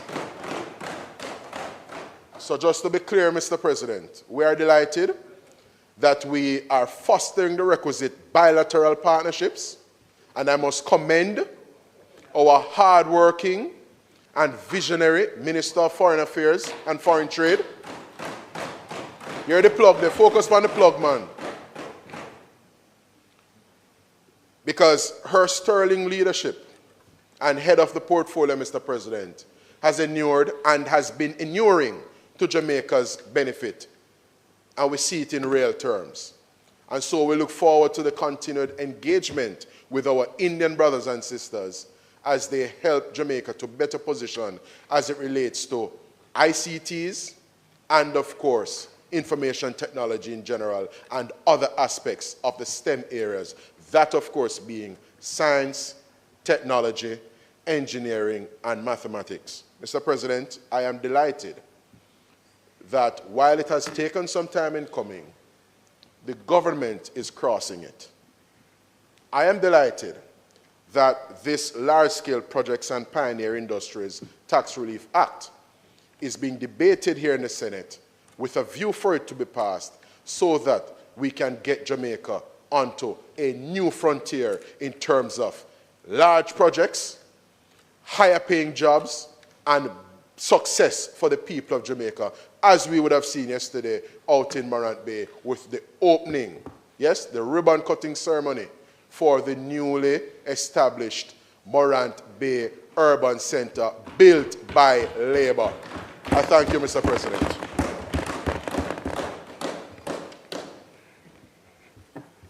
One minute. Senator Brown.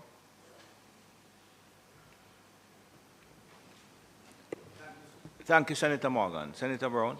Mr. Gill. Thank you very much. Senator Gill, 1 minute, please. Sorry. 1 minute for me? No, I'm just talking to Senator Gill. Sorry. Go ahead, please. Thank you, Senator Brown. President, unlike the government side, I came here with no written speech. But my speech has been written by the sentiment and the views of the Jamaican people who are feeling it. As the saying goes, those who feel it knows it.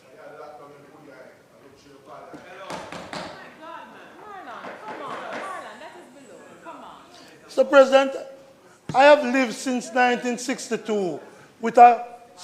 No, I'm going to respond to him. I have lived since 1962 Brown, I don't with want... a trauma in my Senator eye. Brown. I am proud of what I have achieved. If Senator Brown. If this guy Senator wants Brown. to take me off Senator Brown. because I Senator had a Brown. stone thrown in my eye Senator in Brown. 1962, Senator I Brown. invite him to come on. Senator Brown, just sit down for me, please. Sit down for me, please. Just sit down for me, please. I am proud to be disabled. Senator Brown, sit down for me, please. Out of order. Senator Morgan, I'm going to ask you to apologize. No, I don't want an apology. I don't care I what want you no I apology. don't care what you I want. want no apology. Senator Brown, I don't care what you want. I want no Stand apology. up. Stand up.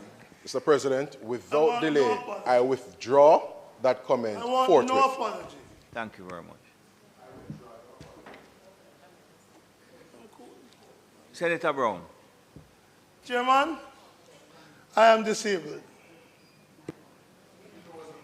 I am disabled. At school, age 8, 1962, a stone was thrown, hit me in my... I spent independence in Kingston Public Hospital. It has not stopped me from achieving all the things I've achieved.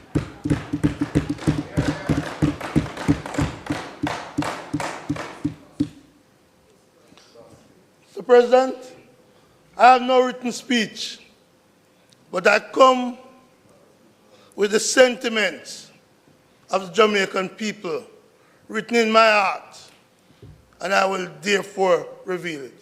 And what the Jamaican people are saying out there at this point in time, as they watch the Senate proceeding, you know they're saying, hold on there, the one that get 300% wage increase. The one that get 300% wage increase. But what have we, the working people, get? Dr. Thomas Thompson, some of your colleagues are saying, we are working 448 hours per month, and we can't get our overtime payment from the government. And they listen to the rosy speeches, to the big promises of the government. And they're saying, hold on there, where else in the Caribbean did we hear these type of performance? And they say, it's a place where, was it Sparrow who sang, Captain, the ship is sinking, Trinidad and Tobago. And the people are saying, but we did see a government down there headed by Mr. Rowley. And he called an election. And he got a political beating. So, the Jamaican people are saying, when will this lot who gave themselves 300% salary increase, while we suffer, called the long overdue general elections. Because the Jamaican people understands that the promises being made now about billion-dollar investment have been made over and over before.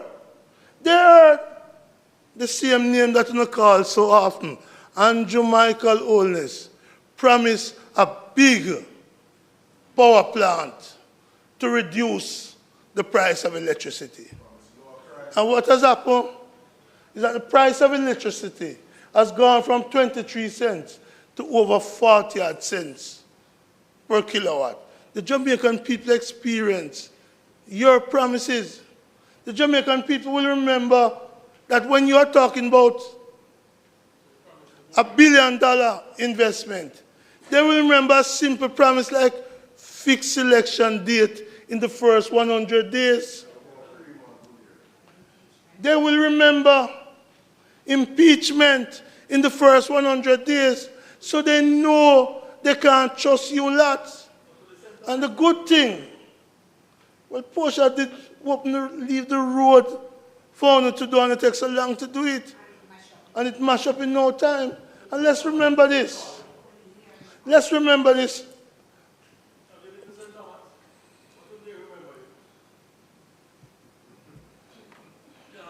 Did I hear a squealing? Did I hear a squealing? I don't grunt. I don't grunt. So, President, the people understand that the promises of the government. Senator, I would appreciate if you allow the member, Senator Brown, to complete his contribution. The people remember that in 2008, Mr. Bruce Golding made this great promise about casinos coming. And all the casinos are going to solve all the problems in the health sector. The health sector where today people can't find beds when they are sick. So it's clear to me that the Jamaican people have tuned this government out. They have tuned this government out. The Jamaican people are saying, time come, call it, Andrew, call it. But what the people are seeing is the cowardice of this government. Afraid to call the elections. You could cut ribbons. You could cut ribbons from now until thy kingdom come. The Jamaican people are ready to vote you out. And so, these claims of a $1 billion investment coming. We heard that, Senator Hill, when we amended the threshold for casinos. Where are those casinos that you tell us was going to come? The only thing that we have seen come while you were ambassador was an influx of fortune tellers from India, advertising on TV. But they came as fortune tellers to take the fortunes out of Jamaica. So, what is clear to me, Chairman, is that, President, what is clear to me is that this government has run out of time, run out of ideas. Tell you what else I run out of. This bill will not be implemented by them. It will be implemented by a government led by Mark Jefferson Golding. They have a few months at most that is left. Their days are numbered. Investors, and Senator Morgan, it sounded a little syrupy when you spoke. But let me say this to you. Foreign investors do look out for certain signs. One such sign is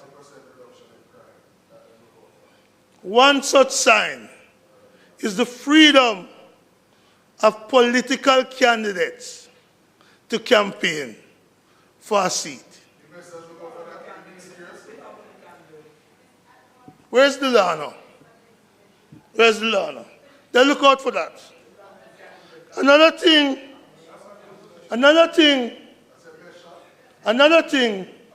that investors look out for is whether or not the government is open and transparent. Do we hide the quality of water reports from local agencies?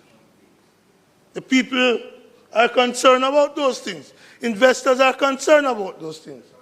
And President, the investors are also concerned about the track record of government in honoring the Constitution of the country. And when it comes to this government, the track record is terrible. So terrible, Mr. President, that despite your lambast in the opposition some time ago from that high chair, 3 judges in the Constitutional Court today ruled that the SOEs, the states of emergencies, were done for improper purpose. That's the decision of the Constitutional Court Senator Brown, you say you draw me into your argument, you know. You pull me into it, you know. For every one of those states of emergencies that the court is talking about, you vote for it. And the opposition voted for them. Every one of them. And you don't draw me into it. No, man. Senator Scott Motley. You lambasted us Senator for Scott voting Motley. against it. Senator Scott Motley. No, man, hold on a little bit. Senator Scott Motley, if it wasn't for the fact that Senator Brown drew me into it, I wouldn't comment on it, you know. Every one of those amendments on the vote for it.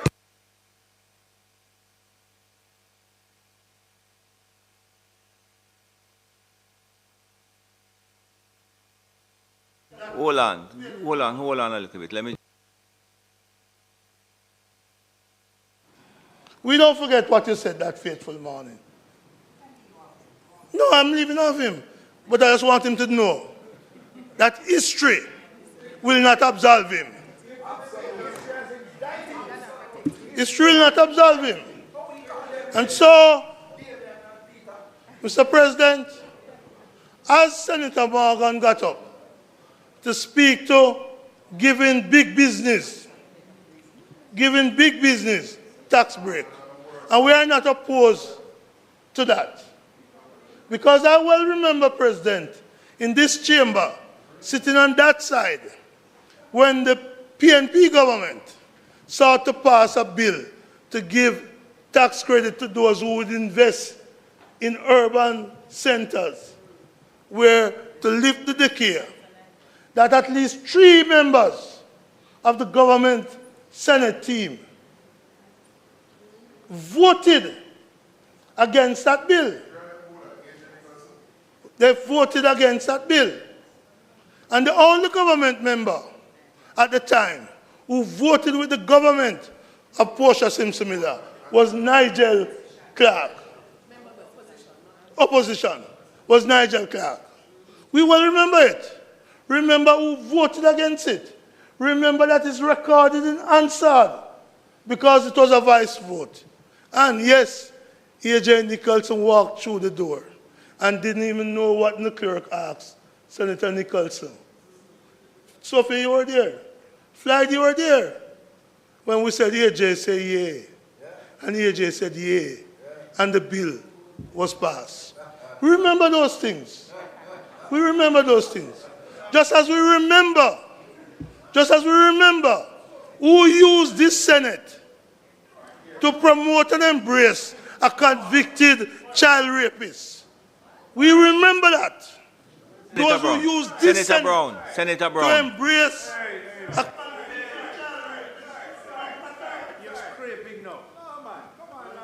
Senator Brown, point of order. I'm pretty sure, sir, that the standing orders of the Senate, which governs the operations of this chamber, proposes that a member should speak to matters pertaining to the bill. I find for a long time the member has not been guiding himself by this particular provision of the standing orders. He's speaking about matters absolutely not germane to the bill that is before the Parliament of Jamaica. I believe he should be advised to comport himself accordingly, sir.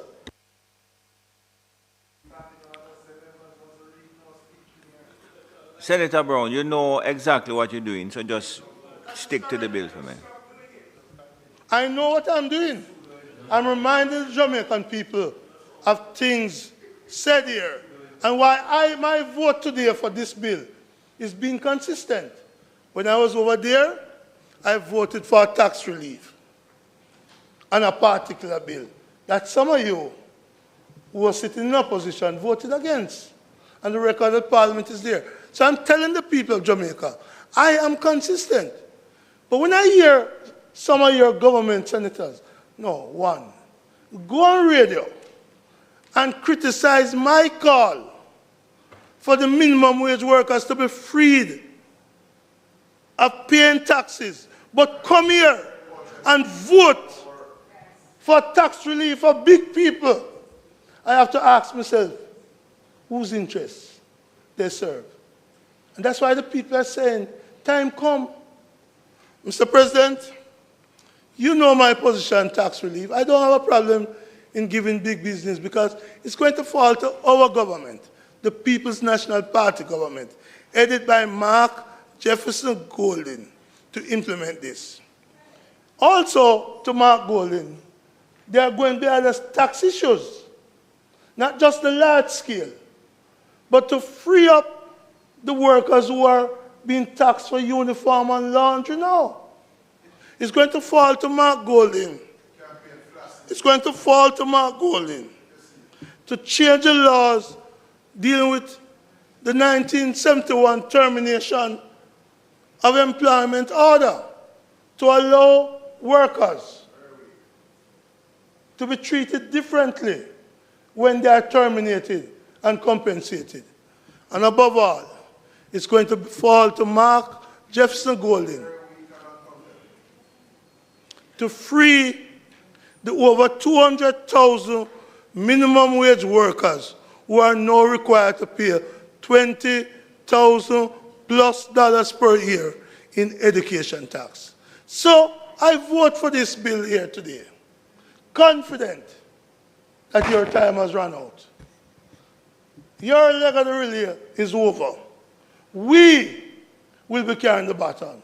But not only will we be carrying the baton, we will also be saying to the people, enough of a government who makes promises and can't keep it. Enough of a government who is prepared to change laws against illicit enrichment. Enough of a government of 28 bank accounts. May it please you, Mr. President. Senator Hill. No problem.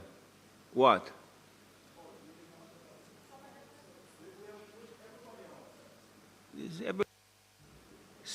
Anybody else on this side? No. Senator Fraser-Binns.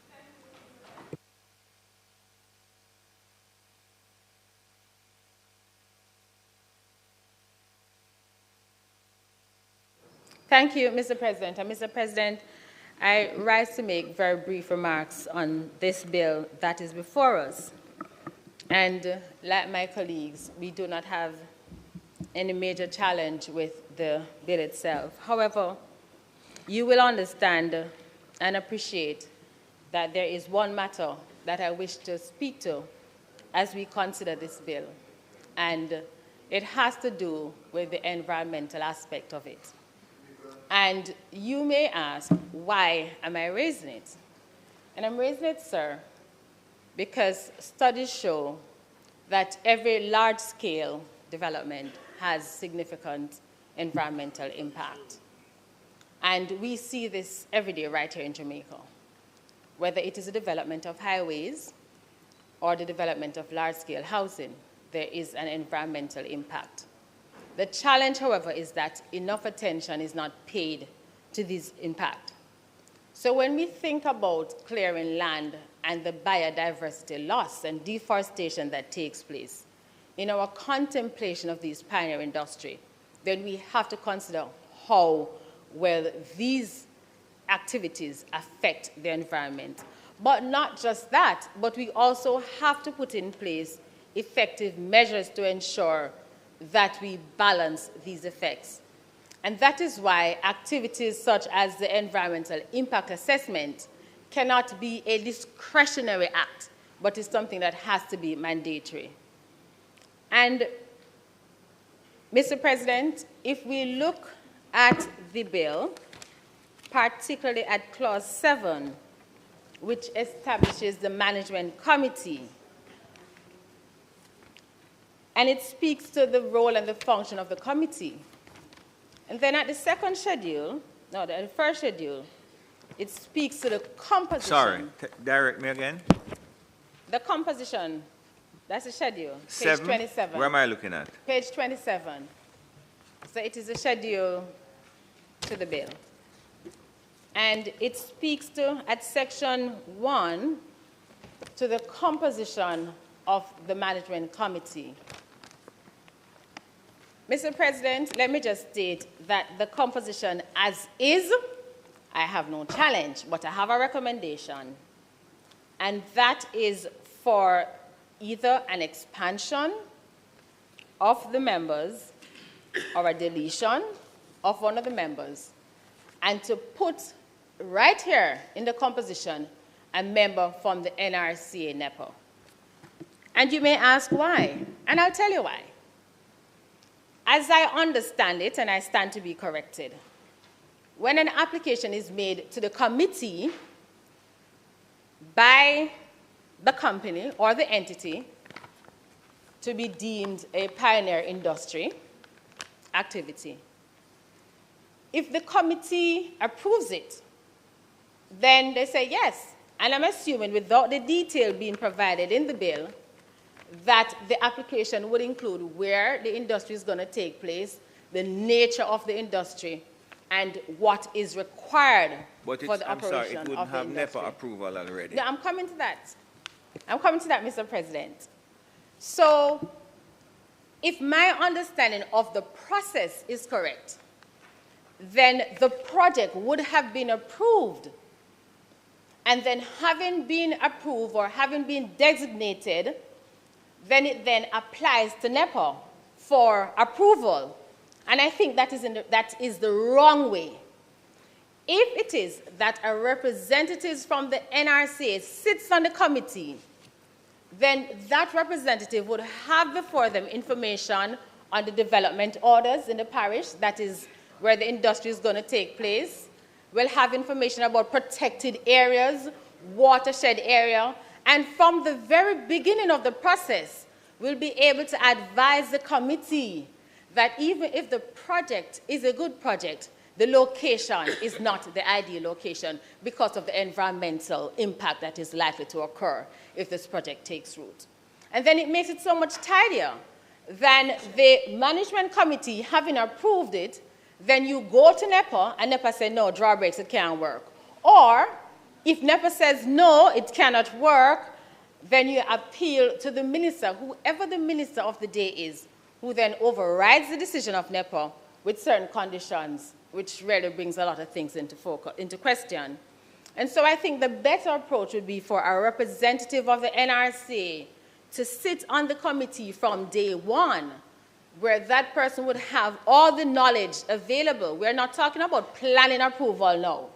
We're talking about being able to guide the process from the very beginning. So I am making that recommendation, Minister Hill, for consideration. I will speak more about it at,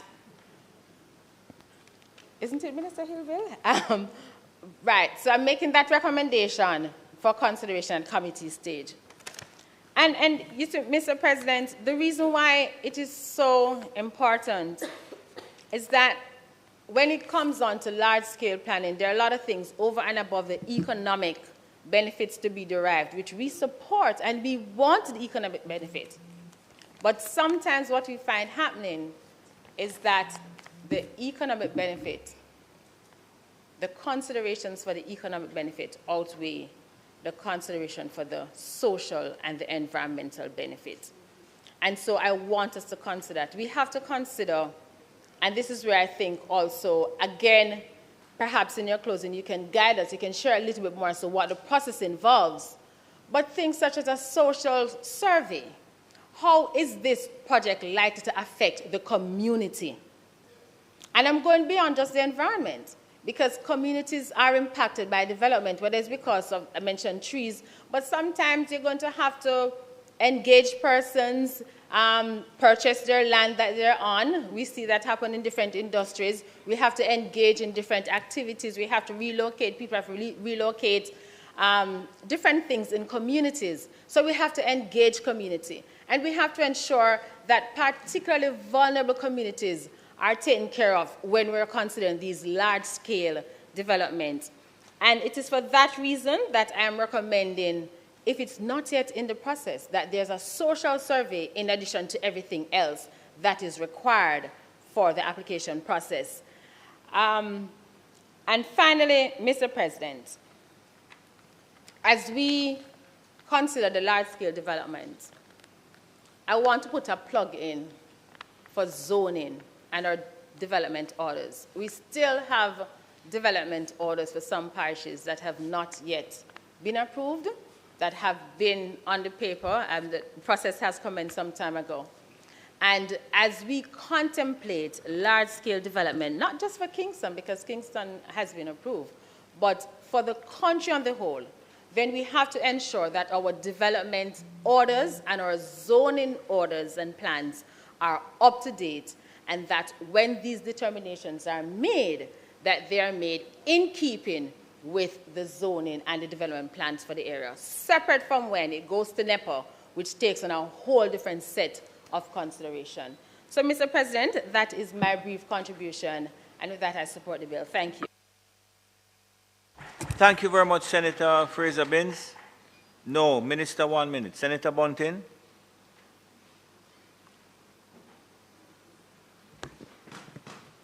Thank you.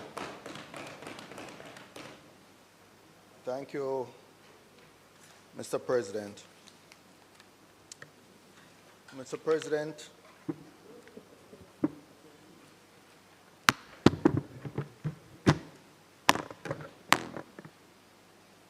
the bill we're debating today is about encouraging investment and incentives for investment. My main point that I want to make here today is that the greatest incentive for investors and investment is a country that operates under the rule of law. And in particular, a country where the highest law, the Constitution, is respected. There is a Charter of Rights in our Constitution that speaks to the rights of various groups of people who operate in Jamaica, including investors, but including every single man, woman, and child that lives here or even visits here. Much more important than this bill today is the judgment of the Constitutional Court that declares that the proclamations made by the Governor General between January 2018 and February 2023, by which he declared the states of emergency in various unspecified communities in Jamaica, were not made for any purpose specified in Section 20 of the Constitution. that the proclamations made by the Governor General were not demonstrably justified in a free and democratic society and were therefore inconsistent with the Constitution and void. That the proclamations made by the Governor General on November 15th, December 6th, and December 28th, 2022, by which he declared states of emergency in various and specified communities in Jamaica, constituted a breach of the doctrine of separation of powers. I want to start by commending all those who have had the courage to bring legal challenges to those unconstitutional measures brought by that government. I want to salute my colleague senators who were pilloried and abused in this chamber in the most vulgar and personal way by our colleagues on the other side. For doing what? For standing for the rights of the people and standing up for the Constitution of this country. You should all be ashamed here today. You should be ashamed here today. And if any of you have a little decency, so hold on, I need to find what the president did say. a little, any sense of graciousness, you should stand up and apologize to us today. Don't leave it any longer. Today, Senator Hill, when you get up to close, you should apologize. This judgment today has shown that no regime which wants to bully, which wishes to bully whether Parliament or civil servants or the judiciary will get away with it. No regime will work.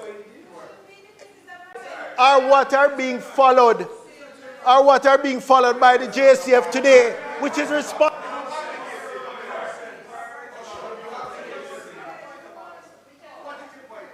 No, Senator Bunting, Senator Bunting, Senator Bunting, Senator Bunting, Senator.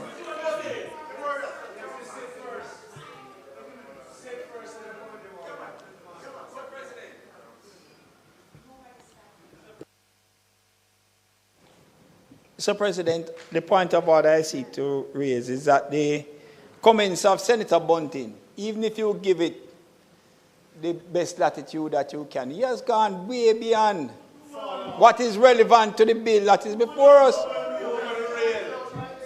He has gone literally off the rails, Mr. President. And I'm asking if you can have him constrain himself and to commit his comments to what is before us on the bill. Bunting ball on national TV. You ball on national TV.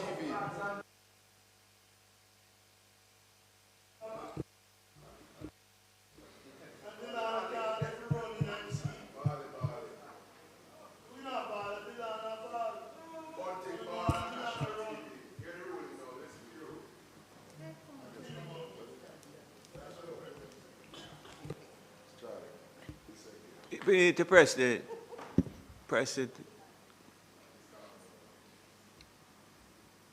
I have requested. Thank you. You know, Mr. President, I am certain that you will use the opportunity before we rise to recall and apologize for the remarks you made about us unelected senators criticizing us for standing up for the Constitution. I'm sure you will have the grace. No, what I want you to do. What I want you to do.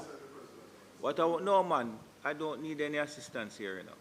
What I want you to do is just remind me of my words. Let me see if I want to apologize. Remind me of them, man. Talk me here. You know, I will. Yeah, man, talk me here what you say me say. According to the Senate President, and this is from Luke quoting you on the 21st. Senator Golden Campbell. You have asked for it? I want to hear what is said, what is report that I said. Talk it, let me hear. In the loop, November 26, 2021. According to the Senate President, the upshot was that, and it quotes, 3 unelected members of this House, square bracket, Senate, have voted against this resolution. No account has been taken of the elected representatives from Hanover, St. James, and Westmoreland, all of whom supported the states of emergency. And he wants every citizen of Jamaica and those overseas to take stock of the situation, where 5 men voted against a resolution in a scenario where crime was making citizens' life a nightmare. This country needs to revisit this provision because it flies in the face of everything. Hold on a little bit. Read. No, man, read the last part again. Hello, please. Senator Morgan, all of you, I'm asking you to allow me to deal with this. I don't need any assistance. Read the last part again. Read the last 2 sentences again. No, Senator Bunting. Read. Okay. Mr. President, you Senator Bunting. to me how I make well, my let me tell you something. Let me tell you something without fear. Let me tell you something. Let me tell you something without fear of hesitation or reservation. I stand by every word I said. Every word I said. Because were it not for this government, were it not for this crime strategy of this government, the crime would be out of hand. And I stand by every word that I said then, and I stand by it today. So if you want to continue, continue. Strong. We have seen that before. And the people of Jamaica, those at home and abroad, so I'm not, those are at home and abroad will judge what I said, and history will judge me.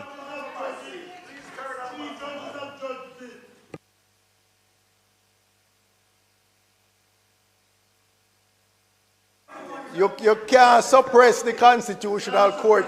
You can't cut off them mic. Sorry about that. So whether you like it or not, you're going to hear about it. So focus on the legislation now, please. No, but I started off by there was a point of order, and I'm asking you, please, just focus by laying the foundation that the rule of law and the predictability of the rule of law is the greatest incentive for investment. This bill is about investment and incentivizing investment, and I'm pointing out that much more important than this bill is the judgment of the Constitutional Court today for investors in this country. But even more important than for investors, which we want to encourage, but it must be the rights of every teenager who was scraped up, young men who lost their jobs at various hotels because their family couldn't even identify which camp they were being held in. That is what is the importance, that is some of the importance of this bill. But let me speak specifically to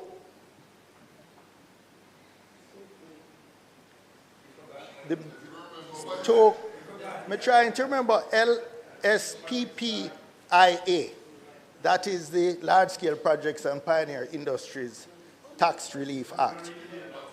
There is some issues that we have to be careful about. The first is when we give these generous tax incentives, we have to be careful that it is achieving the objectives we desire. Because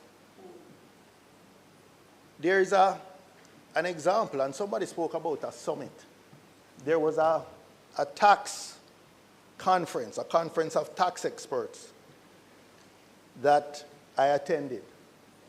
And a European tax expert was saying how unnecessary it was for us to be giving hotel tax incentives, income tax incentives, on a particular hotel, which was owned by a European company. Because, he said, under the dual tax treaty that we held with that country, or maybe it was with the EU, I don't recall whether it was specific to the country or the EU generally, that any taxes, income taxes paid by that hotel in Jamaica were actually allowed to be offset against the taxes owned by the parent company in Europe. And therefore, we weren't really subsidizing the project. What we were doing was subsidizing the European tax authorities, because they were the ones getting the tax which we otherwise would have received.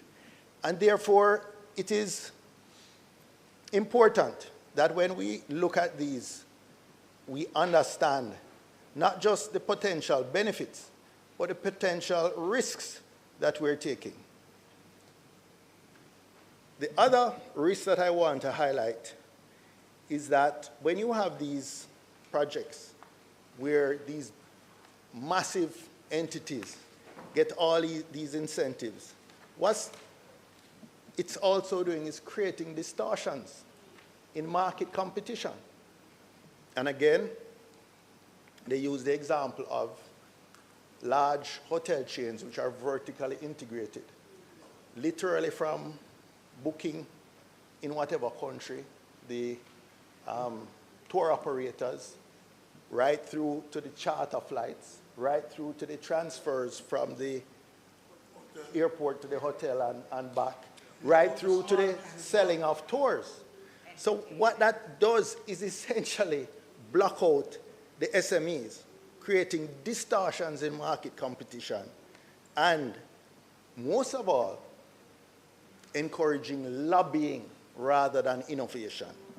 Because the small Jota driver don't have the lobby power that the major,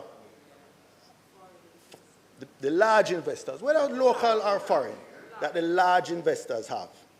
So it creates distortions in their favor. A lot of the benefits are opaque and difficult to measure, or I should say the promised benefits. Because while we know what the tax revenues are that we're giving up, I well recall in 2018 or 19 when then Minister Nigel Clark, so well really it was Minister Montague and Minister Clark who spoke in favor of lifting the levy or changing the regime for the discovery bauxite, changing the regime, no guaranteed levy, and moving it to an income tax basis. And I spoke then, and history has proven me to be correct, that we gave up a sure levy and we collected nothing as an income tax. So again, we have to be careful about how we do these incentives. And then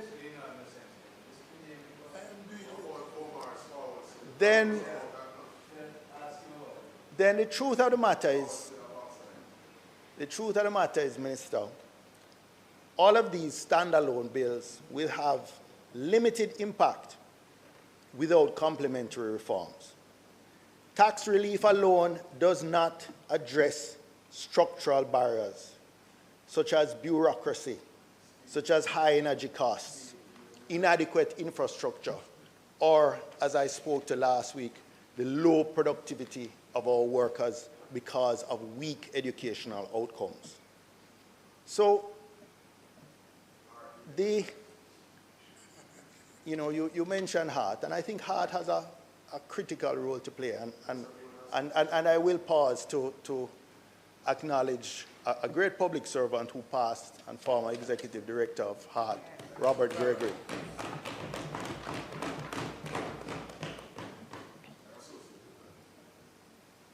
But the last point I want to make I'm not objecting to the bill. I'm just raising these concerns that in the execution and implementation, we have to ensure. You are correct, it will fall to us. But just pointing out that whichever government, and more so government agencies, they need to have the capacity to rigorously monitor project compliance. Because often what is put on the table when the project is being proposed for the incentives is quite different from the execution and what the final outcomes are. So, in conclusion, I would say that the LSPPIA, as a shortened version of it, it is potentially a useful tool in Jamaica's investment promotion arsenal, and particularly to drive high-impact projects. But we need to properly measure and understand how we measure these impacts that they talk about, rather than just statements. I think it also, or the effectiveness of this bill, will depend heavily on transparent governance, rigorous cost-benefit evaluation, and complementary reforms to enhance the overall business climate. When I say transparent governance, I'm speaking, for example, to not hiding water quality reports from local government agencies, because not hiding the crawl report from those who lost their money in SSL.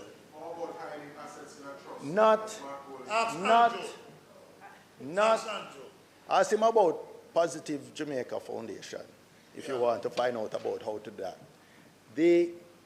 It means that the investors who lost money, or the persons who lost money in SSL, should have access to the Kroll report, which was paid for by state resources.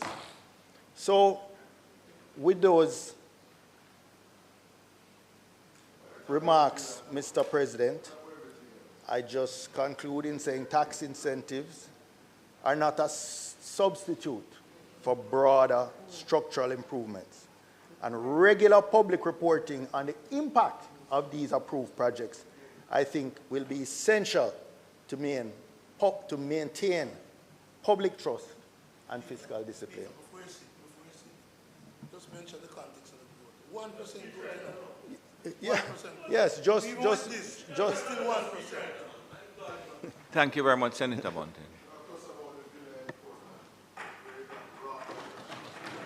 Minister Johnson-Smith. Mr. President, the time being 1:19,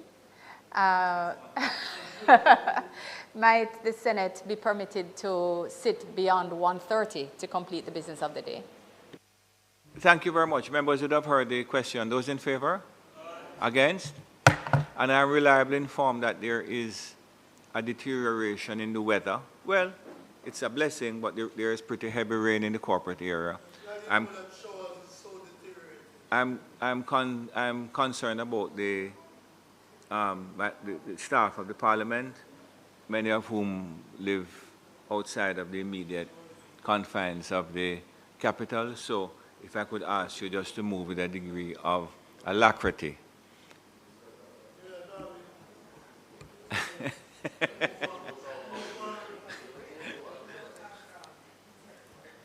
Mr. President, I wish to thank my colleagues who have participated in the discussion and the debate concerning a large-scale project and pioneering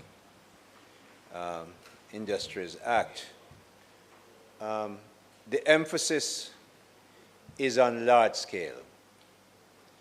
Whether you're an established business or you're pioneering business, you have to be large scale to get into this. And we have considerations for those who are not large scale. But I just want to deal with an issue of what do we do concerning our friends in the Caribbean. I remember reading how we were encouraged by people on that side to join something called the Federation.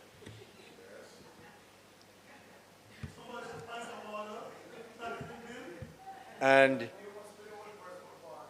as, yeah man, and I remember reading, as I said, how the discussion went on and year after year and how we didn't do the right thing to not join the Federation. Well, look at us now, as Nesbitt would say. We have a country that, in fact, they would sing it. In fact, they would sing it. Nesbitt would sing it. Look at us now. Look at where we are. 40% down in murders. Now, who cannot be happy of that? Who cannot be happy of that? I remember when the SOEs are going on, and I have the highest respect for our judiciary. I go around the world and sell it as something that why you should invest in Jamaica. So I have the highest respect for it. But I remember when the SOEs were going on and how the Jamaican people needed that relief. So don't tell me, I respect the court, but as a policymaker, it was, I give them respect. I've already said that. You're not listening. Listen.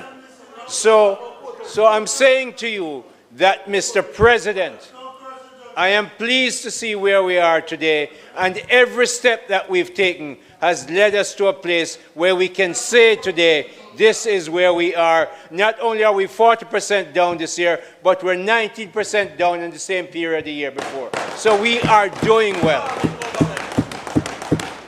That's how we manage. And you know something, you talk about the courts and the judiciary, something that I sell. They must really love what we have. Because in the constitutional change, they have blocked anything that we do to get to a place where we can finish this. So in other words, the blocking means that the Privy Council in England stay in place. Investors seem to like that, so you must love it too. Thank you very much. Okay, so Mr. President, as I turn to the FDI, and what Miss Senator, my favorite senator in the pink today. That's not pink, it's fuchsia. You can call it future as long as you want. You can spell future as long as you want. Me know what it is. so Senator Scott Motley, thank you for your well thought out comments. I wish you would sit down before and share these well thought out things with others. But I can't, you know, I'm just going to thank you for yours.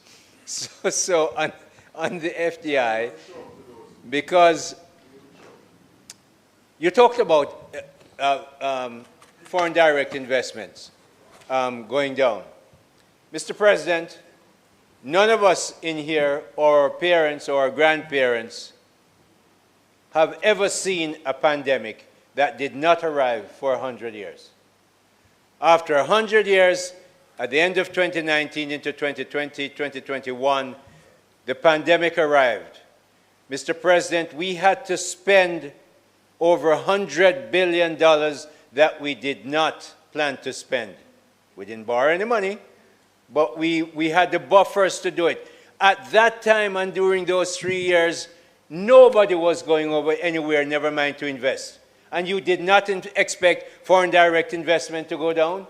Well, after that period, listen to me, after that period, UNCTAD from the United Nations Trade and Development Organization said in the last report that Jamaican foreign direct investment grew by 35%. Not 5, not 3, 35%. So we are talking about a period that we or anyone couldn't control foreign direct investment getting into our country because nobody was traveling, nobody was going anywhere. And since then, we have raised our foreign direct investment by 35%.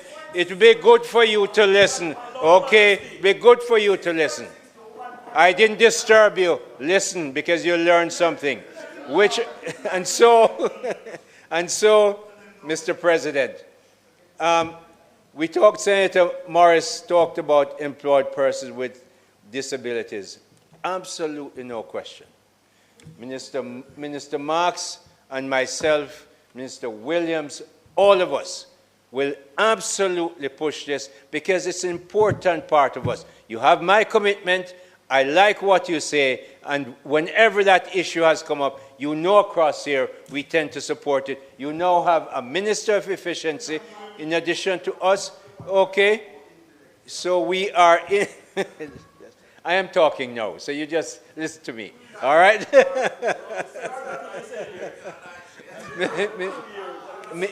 You want heavy? Just be quiet, just listen. Mr. President, transformational impact. Very, very good question. So you know what? If you look at what we have done, I'm going to give you first an example of how a transformational impact happens. When we were looking to change our economy, and it's both sides, we went into BPO. Nobody believed it could happen. Nobody believed it would work. Well, Madam Senator, in the pandemic, the only sector in our economy that continued to work without stopping. Health, of course, you have to put on your mask, and some of them didn't work as well because we didn't know. The only sector that worked was the BPO sector. So now that's to show you how it is. Now, what are we looking? What are we looking at? We're looking at, and the Prime Minister has made it clear in his Aspire speech, that we are making sure that our agriculture and agro-processing is going to take a forward seat. Let me explain how that will be. We just came, the PM and, in fact, your leader of the opposition, myself, Minister Green, were at the Caribbean Poultry Association. It's something I know about because of a board I sat on for a long time.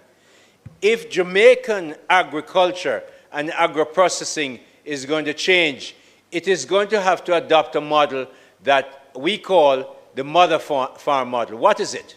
It is that you have a major investor, an investor who has money and capacity to have money, and they then organize themselves in, for instance, in the case of poultry, they aggregate poultry meat, and if they're doing eggs, they do that.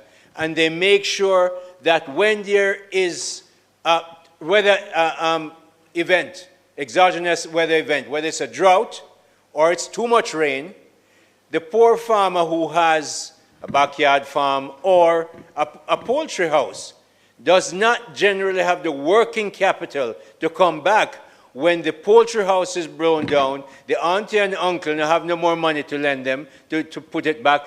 The mother farmer comes back, and today those are Caribbean Broilers or Jamaica Broilers Group. Come back in, give them the working capital, give them time over a year, year and a half to repay it out of what they make, but bring them back onto their feet. Unless you do that with, and I'm from St. Elizabeth. So I'm telling you, I'm telling you where it will come from. Though we met people in Britain who we're looking for them to come here to talk about vertical agriculture. That's substantial investments. So we're looking for it to come from there. There's another place that we're looking at. No, but it's a large-scale industry. Remember, large-scale is the conditional item. Pioneering is anything that is new, man. You're a lawyer. You know what it is. Pioneering is anything that is new.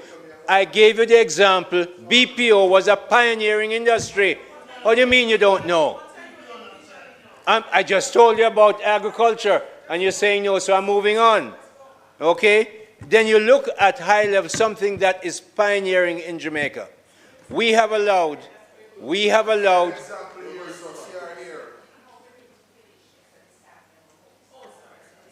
So you're going to listen. Thank you. Good.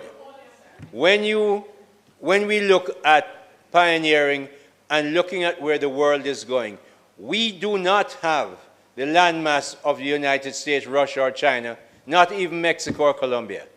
We do not have the population of those countries either. But we do have what other people have. Look at the 10, Forbes just displayed the 10 richest countries in the world by GDP. At the head is Singapore, 156. 151. Listen, you will learn something, Senator Brown. Luxembourg is number 2. If Bermuda was an independent country, it would be number 3 at $125,000 US. Turks and Caicos and Bahamas are 34. We are 7. But the countries I just called here are all small countries.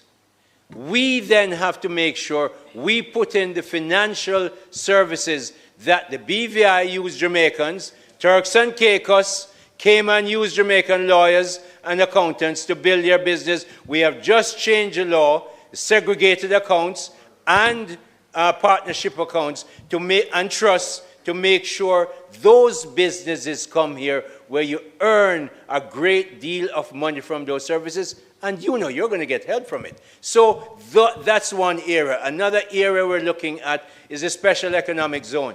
We have already carved out the Caymanas area, and there are 4 other areas, which I will tell you in my State of the Nation.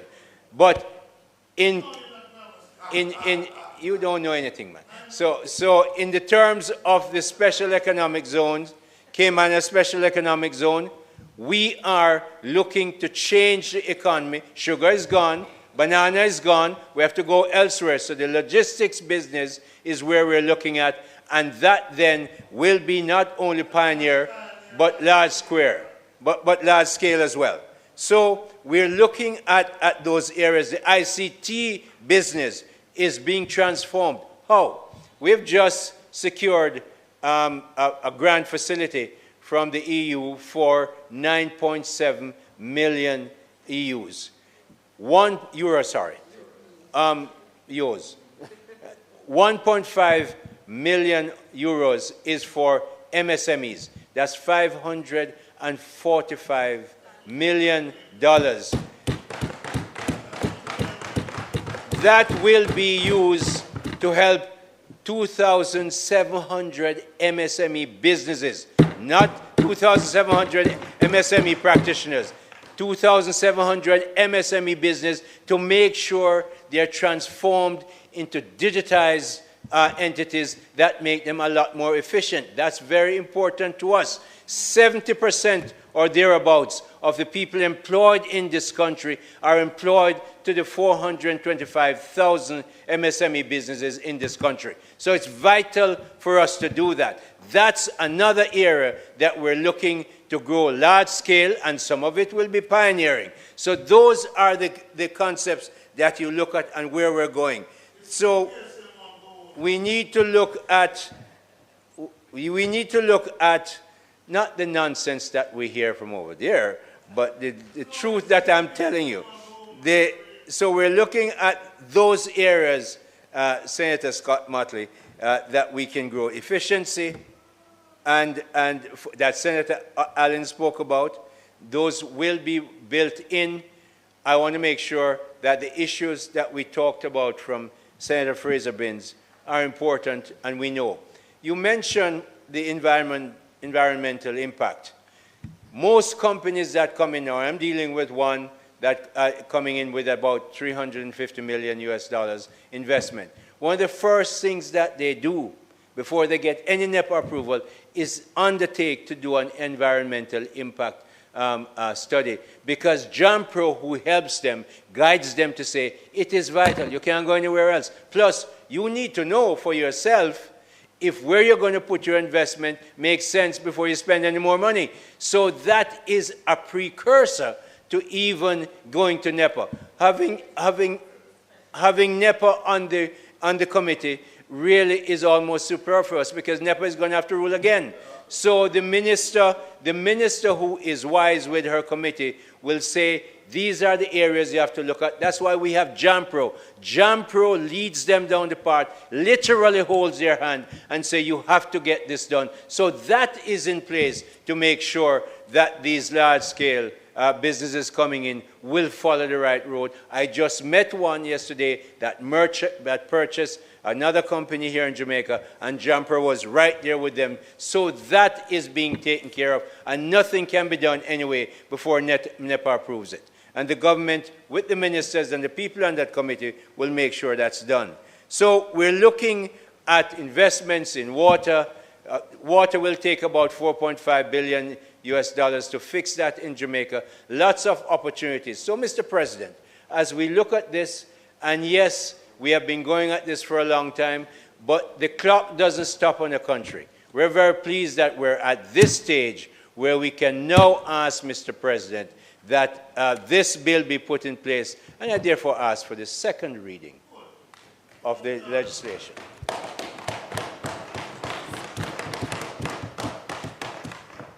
Thank you very much, Senator Minister Hill. The question is that the bill be read for a second time. Those in favor? Aye. Against?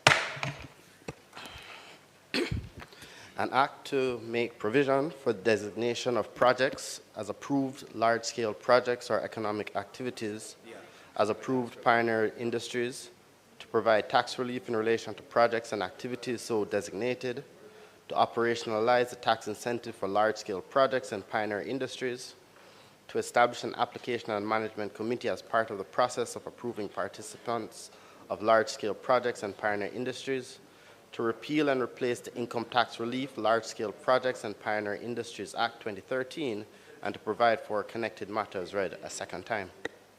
Thank you very much. The Senate will now resolve itself into a committee of the whole Senate to consider the bill clause by clause. Mr. President, since we have... You can sit. No amendments. In fact, I just want to get this out of the way. Mr. Hill. Senator Hill. Senator Hill. Chairman. Senator Hill. Yes. Senator Hill, I will make the relevant inquiry. Thank you. Senator Scott Motley, I know that there was a suggestion from Senator Fraser Binns in relation to one of the schedules, correct? Is there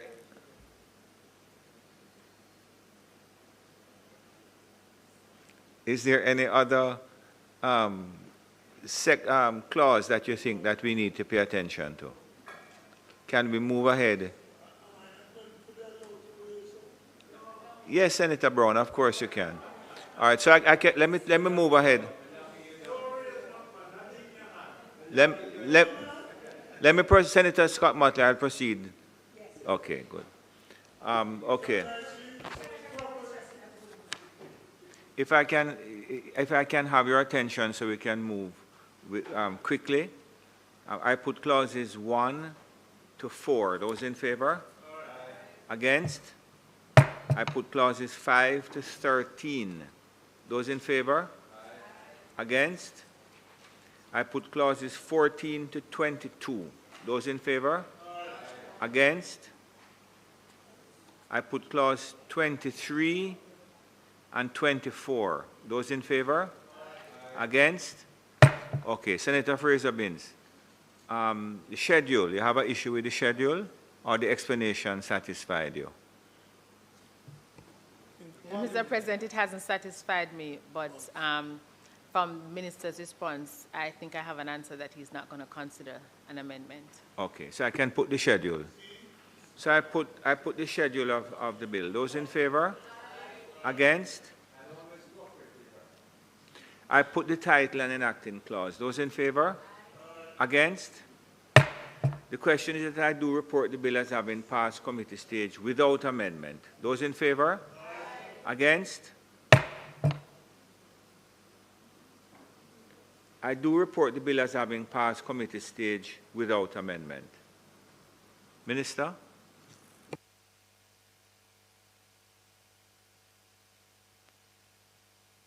Slow down, man. You can't go in the rain anyway. Mr. President, I ask that the bill be read for a third time.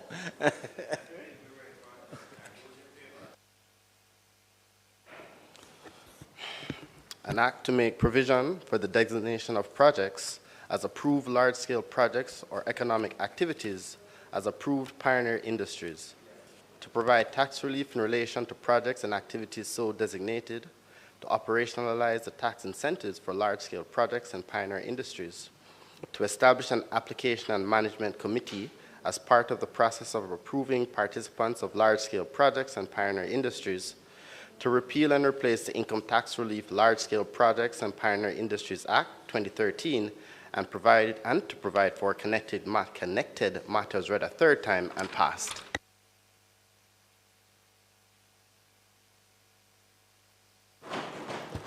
Members, in consultation with the clerk and both leaders, we have determined, notwithstanding the inclement weather, that we are going to move ahead with the pensions bill. I'm informed that only 2 speakers are up, and both of whom are known to be short and concise, Senator Brown and Senator Gale. Both of whom are known to be concise in their submissions. So, Minister Dixon, thank you very much. Please proceed. Mr. President, today I'm tasked with piloting a bill entitled An Act to Amend the Pensions Public Service Act. This is a piece of legislation to remedy resulting anomalies with a prior reform of the retirement system. And I want to acknowledge the presence of some members of the Ministry of Finance team, in particular the Pension Administration branch, and they are Elaine Ware, Tanisha Ware-Grant, and Donna Robinson, who are all in the well to support me today. So the bill entitled An Act to Amend the Pensions Public Service Act seeks to allow existing officers born during the period August 1, 1961 and February 28, 1963, the option to retire before attaining the normal retirement age of 65 years under the conditions of normal retirement, and to validate and confirm as lawful all the actions and omissions made by any person in relation to the grant of normal retirement of public officers during the period April 1, 2018 to the commencement of this Amendment Act. Over 14 years ago in 2011, the Government of Jamaica tabled Green Paper number 2, 2011, entitled Options for Reform of the Public Sector Pension System. This paper proposed several measures to reform the pension arrangement for public officers, including increasing the normal retirement age from 60 to 65. The decision to increase the retirement age for public sector workers was driven by a combination of demographic shifts, and those continue today. They also considered economic considerations and the need to ensure the sustainability of the pension system. The reforms aim to address the challenges posed by an aging population and the associated financial pressures on the pension system. By mutually extending the working years of public servants, the government sought to reduce the pension burden and align retirement policies with increased life expectancy and workforce dynamics. Mr. President, please permit me to briefly speak to the demographic shifts we have been experiencing.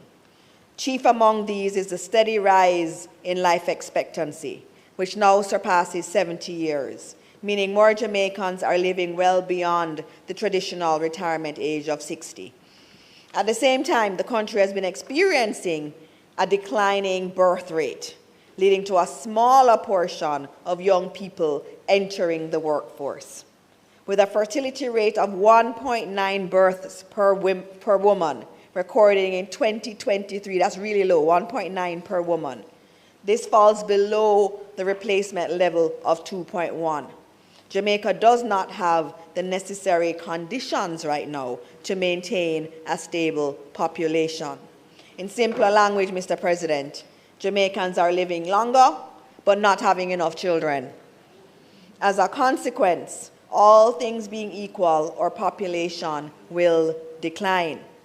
This demographic imbalance reduces the ratio of active contributors to pensioners in the public service pension scheme, placing increased financial strain on public resources. Without reform, the pension system would face mounting deficits, jeopardizing the ability to provide for current and future retirees. Moreover, we must also consider that as the Jamaican population ages, the demand for experienced professionals in critical sectors such as healthcare, education, and public safety remains high. Increasing the retirement age above allows the government to retain skilled workers for longer periods, helping to address talent shortages and ensuring continuity in service delivery. This approach not only promotes institutional resilience, but also gives workers more time to build up their pensions. Mr. President, we have had to pivot with respect to retirement policy. This was done in a very consultative process. The government therefore did not act in isolation. The development of the pension policy was rooted in dialogue and consensus. As part of the policy development process, stakeholder consultations were held and a joint select committee was convened in 2012 to discuss the proposed reforms, while staff associations and collective bargaining units representing public officers did not object to increasing the retirement age. They expressed concerns about the adverse implications of immediate implementation. The government, in response, indicated that they would adopt a phased approach with a transitional period of 10 years.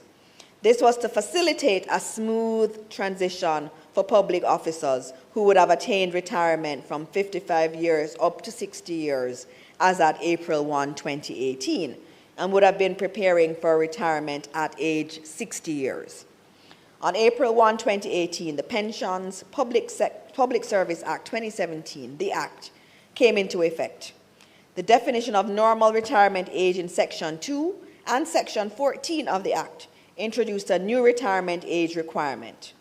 Pursuant to the first schedule of the Act, Mr. President, the retirement age gradually increased from 60 to 65 during the period April 1, 2018 to April 1, 2023.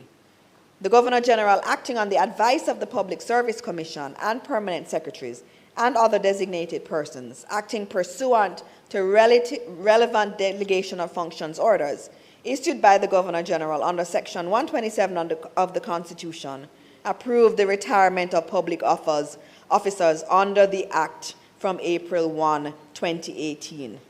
And so, Mr. President, I know that we want to leave quickly, and so I will get to the point of the bill.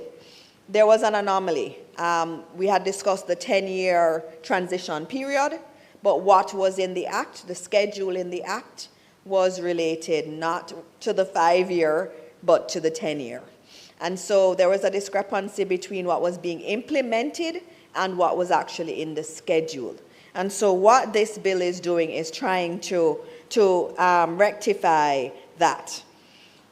Since the Act provides that public officers retire at age 65 from April 2023, it is proposed to amend the Act to give public officers born between August 1, 1961 and February 28, 1963, the option to elect to retire before reaching the normal retirement age of 65 and be given the full benefits. This will not be considered or fall in the category of early retirement. This will be treated in the same manner as normal retirement and will give effect to the policy intent. So, Mr. President, in summary, the Pensions Amendment Act, when passed, will do two things. One, it will validate and confirm all retirements effected since April 1, 2018, up to the effective date of the Amendment Act. And secondly, It will provide an option to persons born between August 1, 1961 and February 28, 1963 to retire before the age of 65 on full retirement terms. This means that anyone in this birth period whose retirement is not yet effective has the option to either remain in service until age 65 or to retire before attaining age 65, but with full retirement benefits. Mr. President, we have many exceptional public sector workers who are doing an amazing job, and they show up every day to serve the people of Jamaica. We know them. Many of them are in this chamber from the Ministry of Finance and also from even here. And they've done a lot of good work, Mr. President. And in applauding our public sector workers, I can't not say this, because right now, Mr. President, I'm smelling fried chicken. And I don't know if it's because I am hungry, but I smell fried chicken, and I think it's because of the looming KFC to open in St. Thomas at the Morant Bay Urban Center, which I am so happy about. And some of those public sector workers that I really want to acknowledge, are, for example, those who work at the FCJ under the leadership of Tanny Shirley and Dr. Farquharson at the FCJ. Those are the kind of public servants that we see across Jamaica that work and work and work. When I remember hearing about that Morant Bay Urban Center and hearing it's a pipe dream, and we opened it yesterday. So I'm very happy. And again, this only happens because of our public sector workers. And so, Mr. President, in the interest of time, I commend this bill to the Senate on behalf of our government workers. Let us clear the impediments and allow them to retire with dignity, peace of mind, and the respect they deserve. Mr. President, may it please you. Thank you, Minister. Senator Brown.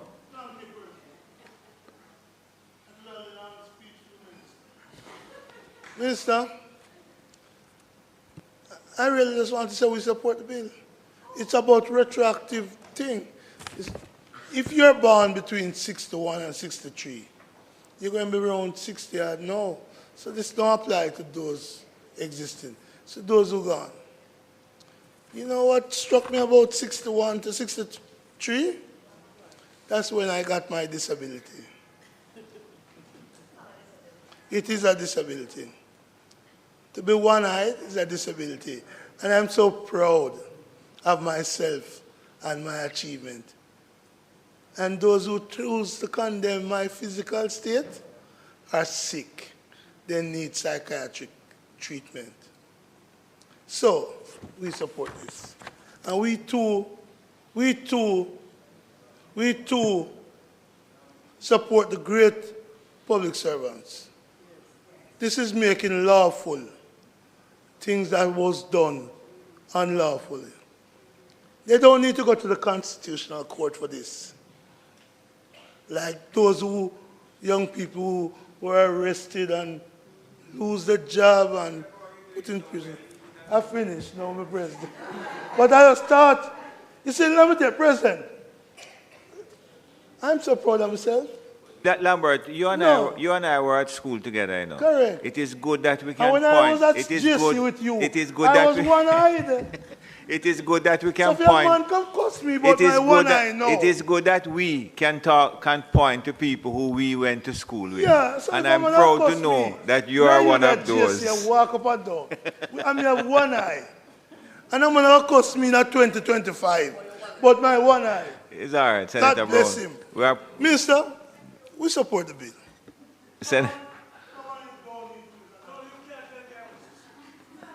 No, he never said you mustn't speak. He said there is no need to talk long.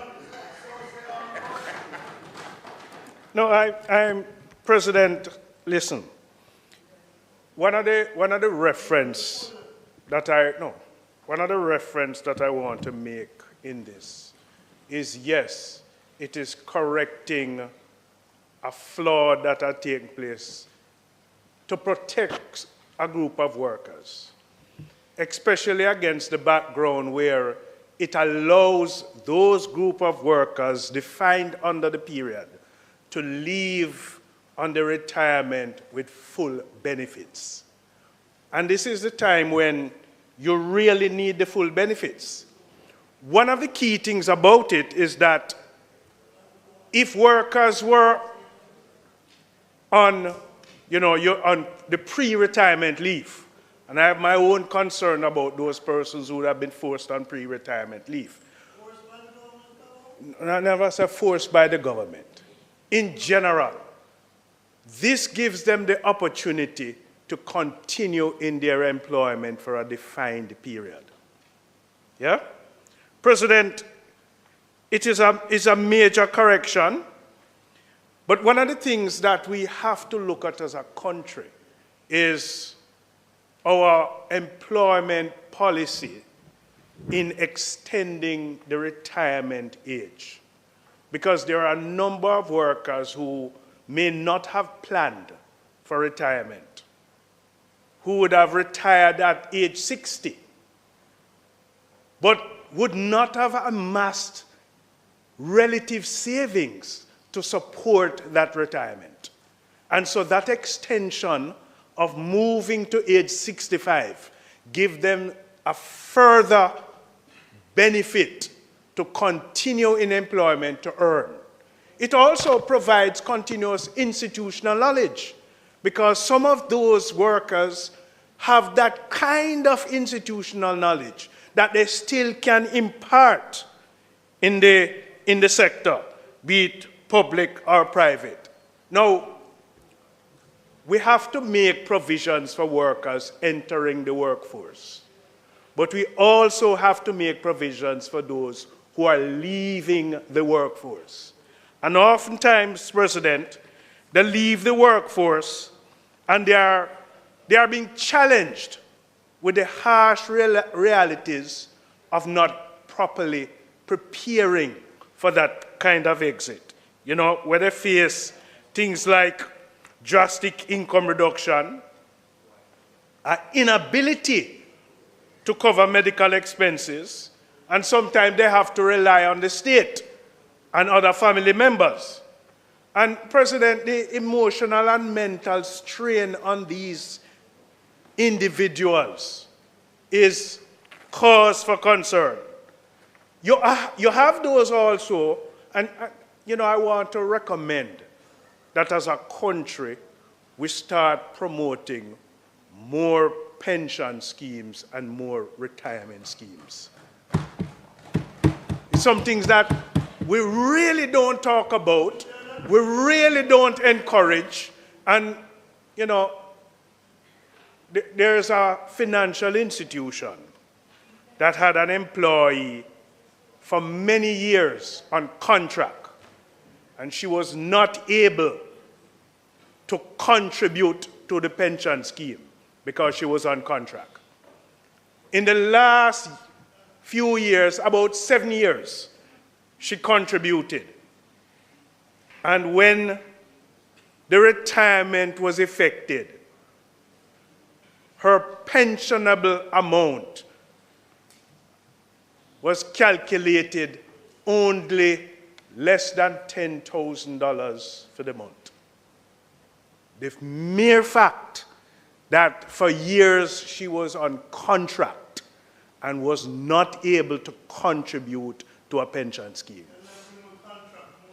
And so these are things that we really have to look at in the protection of these kinds of employees. You also have those who may join a scheme late. The latter years of their lives. They join a scheme when they are age 45. We have to think about things that, what can protect those employees who join late? Like, how we can have accelerated contribution options to boost retirement savings. How we can have employers partially matching those late joiners. And one of the things we have to do, President, is that we have to promote an education around saving for retirement. People who come into the workforce, you can't tell them about pension or saving.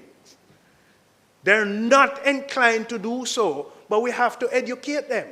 And I've seen many workers who would have gone on retirement and cannot meet their daily well-being. So, President, I'm in support of this legislative change. It's a reaffirmation of our principle as a government to respect dignity and to improve the well-being of the labor force. You know, that's why we must choose Jamaica.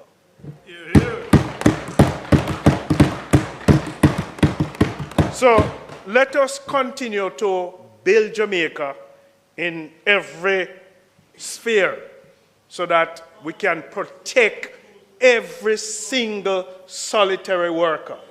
And let us continue to encourage more pension savings and more pension requirements. May it please you, Mr. President.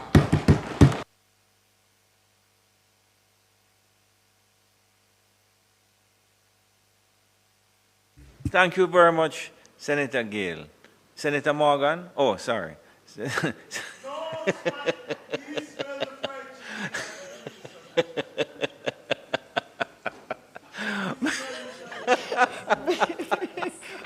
Mr. President, since we're all smelling the fried chicken, I want to thank my colleague senators for their contribution and their support to the bill, and I want to thank especially Senator Brown for talking to us about his what he calls a disability, which I don't see, because you've achieved a lot, and you're a great example to our children in terms of how you live your life, even in adversity. So I do thank you. And so, Mr. President, I ask that the bill be read a second time.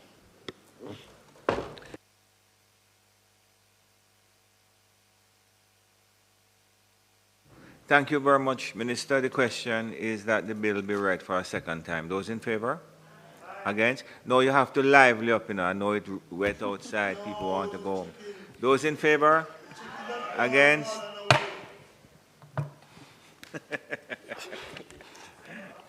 An act to amend the Pensions Public Service Act to provide public officers who were born between August 1, 1961 and February 28, 1963, the option to retire before they attain the age of 65 years and to receive any pension, gratuity, or other allowance due and payable to them, and to validate and confirm as lawful all actions taken or omissions made by any person in relation to the granting of normal retirement during the period commencing April 1, 2018, and ending on the date of operation of this act, and for other connected matters read a second time. Thank you very much. The Senate will now resolve itself into a committee of the whole Senate to consider the bill clause by clause. Thank you very much. Members, with the concurrence of both leaders, I put clauses 1 to 3. Those in favor? Against? I put the title and enacting clause. Those in favor? Against? The questions that I do report the bill as having passed committee stage without amendment. Those in favor? Against? I do report the bill as having passed committee stage without amendment. Minister? I ask that the bill be read a third time. Thank you very much. And that is the question. Those in favor? Against? An act to amend the Pensions Public Service Act to provide public officers who were born between August 1, 1961 and February 28, 1963, the option to retire before they attain the age of 65 years and to receive any pension, gratuity, or other allowance due and payable to them, and to validate and confirm as lawful all actions taken or omissions made by any person in relation to the granting of normal retirement during the period commencing April 1, 2018, and ending on the date of operation of this act, and for other connected matters read a third time and passed. Minister.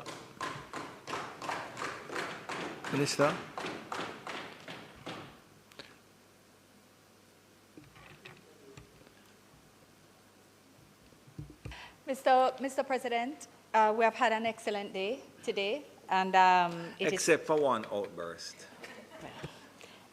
I won't get into the details, but who had the outburst? Won't right? get into Mr. Bunting, man. Won't get into the details, But Mr. President, we are at the time of the notice of motion for adjournment. And Minister, I spoke with the minister. we have had a significant occurrence today in respect of which I believe there was an outburst. And without going further, noting that undoubtedly the Minister of Information will make an official statement known to the public, I do wish to say that it is the work of this Senate, this side, that has been committed to ensuring that the security forces have had the tools which they needed to put us in a position to achieve the successes which are being had today. So we respect the ruling of the court. We respect the ruling of the court. We respect also that a part of this democratic system and our justice system also exists the right of appeal. And I am advised that even at this initial stage of review, which is currently being undertaken, that we are quite clear that we will be appealing. So, Mr. President, I will not say any further on this matter, save to say that it is not attended, it's not intended to do any further business today. Thank you. Our colleague, Senator Sapphire Longmore, had indicated that she was going to make an intervention with respect to the family. You're going to do it, or you? Mr. President, let us proceed with that matter now. Yes, she's Thank going you. to be very brief, and then I think Senator Fraser-Binns, you are going to respond? Thank you. Thank you, Mr. President. And yes, I'll be brief. I know the KFC is calling. Yesterday was recognized as the International Day of the Family. And I thought it very prudent for us in this chamber and also for Jamaica to join in that recognition officially. You know, we don't sometimes recognize the significance of these moments, but I think we're becoming more and more very appreciative of the role of our families, the structure of family, and the need for us to bring significant emphasis to preserving the family and the family structure in our society. You know, the theme that was recognized is family-oriented policies for sustainable development. And especially in this chamber, we are so very oftentimes contemplating legislations that we don't realize the full impact on until later on you see how it benefits the people on the ground. And so, as a unit where we learn how to communicate, how to especially resolve conflicts, how to protect our boundaries, and how to see to our own individual sense of purpose and belonging, I had to rise this afternoon to enable and encourage us to recognize family and the International Day of the Family here in Jamaica. I thank you, Mr. President. Thank you very much, Senator Dr. Longmore. 1 minute, Senator Fraser-Binns, let me turn you on first now, please. Thank you for turning on my mic, Mr. President. Mr. President, let me thank Senator Dr. Longmore for bringing this motion to our attention, and particularly as we consider the theme of this International Day of the Family, focusing on the community. I believe, Mr. President, that at a time like this, this theme is so appropriate.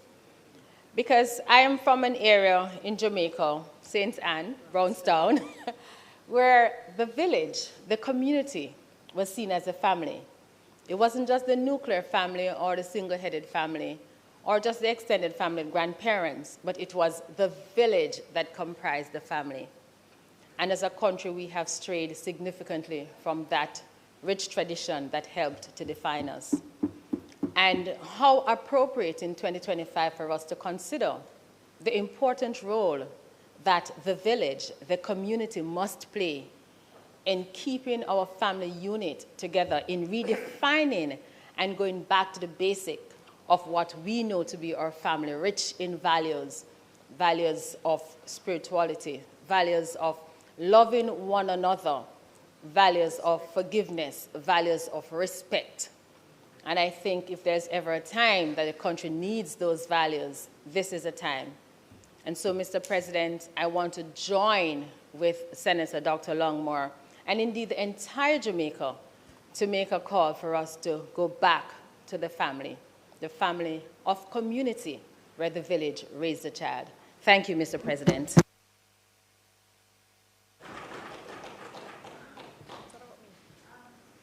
No, I wish to speak on the motion.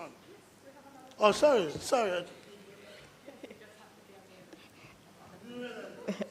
Mr. President, I am rising because today is Children's Day in Jamaica, and it is also the International Day of the Boy Child.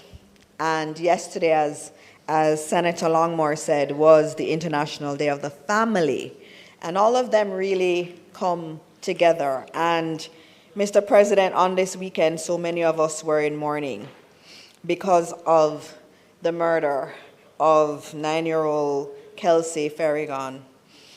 It was really very sad, and it brings all these things that we've spoken about today to the fore. Families, what are our family values? What are we teaching our children?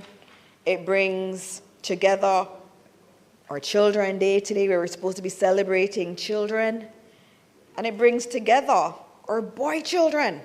What are we teaching our boy children? The prevalence of sexual violence against women is extremely high. And it is extremely high against our children. It is a big issue. As I go around to the schools, the guidance counselors are saying that there are so many incidents of young girls coming to them and talking about the abuse that they are facing in their homes and in their communities. And too often, we bury our heads in the sand because we don't want to accept that we have not done the work, especially with our boys, to understand respect for women. And it is something that we have to commit to. And this Child Month, the theme is about stopping abuse, stopping the abuse of our children. And it is real. Our children are in very abusive situations in our country. And we have to resolve ourselves to do even more to protect our children so that we don't have more and more of these kinds of situations happening in our country. And so on our Children's Day, where our children are being feted across the country by their teachers, by parents, I say that we have to do everything we can in order to make sure that all our children live in a place that is safe, that they feel secure, and they're not subjected to sexual and other violence against their person. Thank you, Mr. President. Thank you. Senator Brown. Thank you, President.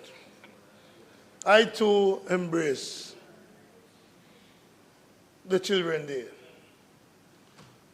But as one whose wife, whose partner for 46 years, is involved in parenting education, it would be remiss of me not to recognize that the family of Kelsey Ferrigan deserve our embrace. Not just emotionally, but that family is a family known to my wife, because members of that family have had to interact with her, and she have had to assist them over time. So we embrace the family of Kelsey. But I did not want the Senate to end today without also all 21 of us, including those not present, to embrace the family of that nurse, the video of which we have seen Senator Brown, be so very careful. brutally. Senator Brown. So brutally. Senator Brown, be careful with that, please. I am careful. I'm embracing the family. I'm not talking about the court and any such things. I'm aware of that. But we must, all 21 of us, embrace that family, given what we saw on that video. My sympathy goes out to that nurse. Okay. And you asked me to be careful, yeah, it's okay. President? But you were, so I appreciate it. No, I just wanted to say one thing. Once upon a time, I said something in the Senate, and I'm going to say it again. But rest assured, as I said then, my views are my views. And some of the beasts that exist in the society need to be dealt with in a certain way. May it please you as we embrace these families. Thank you very much. Anybody else wish to say anything? Just to say, just before you get up, Minister, I certainly support all the sentiments concerning the celebration and recognition of the family and the children, and specifically our boy children. I accept everything that was said by Senator Longmore, Minister Morris Dixon, Fraser Binns, and some of what Senator Brown said. I just want to bring to your attention before you go that our clerk was recently invited by the Commonwealth Parliamentary Association to visit the Trinidad and Tobago House of Assembly and to assist the CPA benchmark exercise similar to what was done in our Parliament here. And the CPA has a program of benchmarks for parliaments throughout the Commonwealth, and it's a comprehensive self-assessment. So it was an honor for our clerk to be invited there and to assist in the program there. It is expected that the experience which has been gained with this international exposure will demur to the benefit of our Parliament as we continue to see our administration being improved and brought into the modern sphere of conducting business of parliaments. We remain, there are a number of areas to be addressed, and I know the clerk is looking at them actively, and one of them is the area of our IT. We have some areas that we need to address urgently, and the clerk is going to be stepping up our endeavor to bring that aspect of the Parliament's operation into the modern phase. You'll notice that we're still having some issues with the television, the internet, and so on, but we are addressing those. But I would ask the Senate to just recognize the clerk for the attempts that have been made to really bring our plant up to date. Thank you, Madam Clerk. Minister?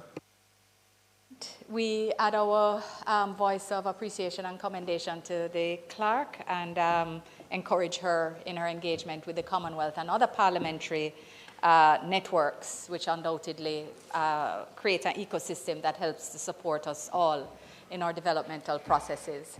And I also want to, as we bring this Senate to a close, just end on the rare note of my agreement with Senator Brown. The embracing of both families. It has occurred before, but it is indeed rare. It is indeed rare and precious. But Mr. President, just the embracing of both families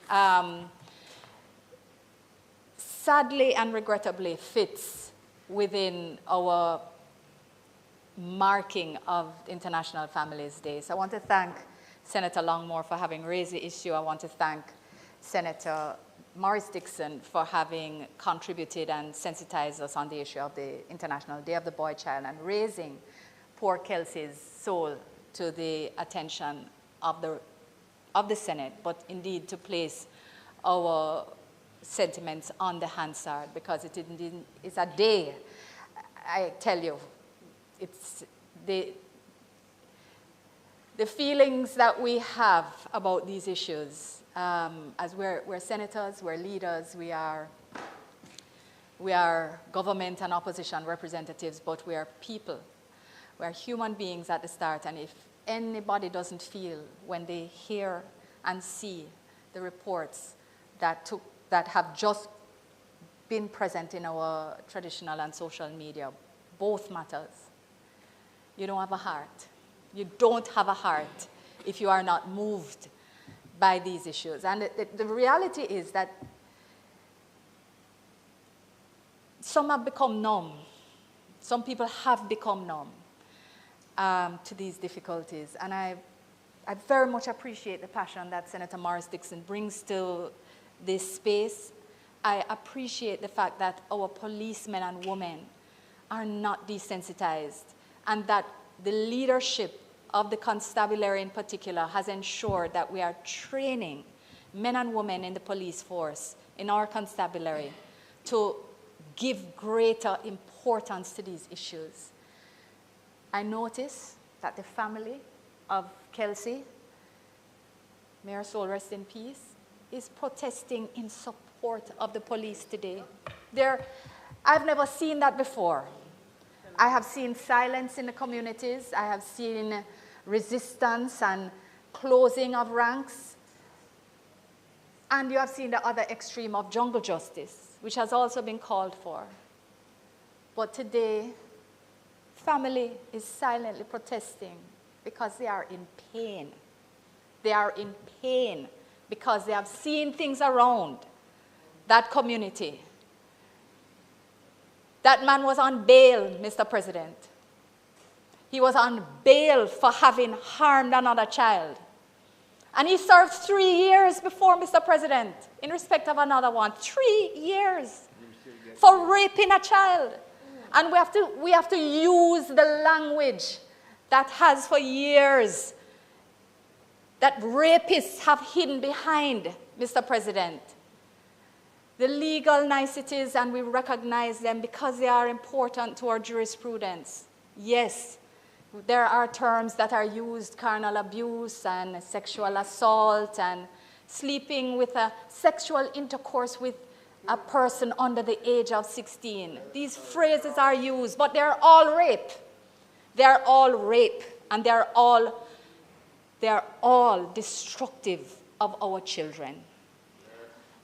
And Mr. President, we have to get on top of it as a society. So I am encouraged, and I want to say, I landed yesterday coming back from China, and the first report I heard on the news in the vehicle leaving the airport was the press conference being given by the constabulary in respect of the increase in sexual offenses. And one matter jumped out at me, and this was the fact that the increased reports that are being noted are reports of past cases. They're not current incidents, because our women, our girls, our boys are feeling more confident in coming forward to report, and that is a good thing. The message to tell communities that they must say something if they see something. The message to our children in schools to say, tell the guidance counselor, tell the school nurse. The teachers to say, if you see something wrong, if their behavior changes, they are A student and next semester they are F student, something is wrong. Ask a question, take them aside. Those conversations are starting to happen. So it's a painful thing to deal with the reality of the numbers, of how much of an increase is taking place. But it is important as part of the healing and the punishment, which must also take place. Because the two have to happen, Mr. President.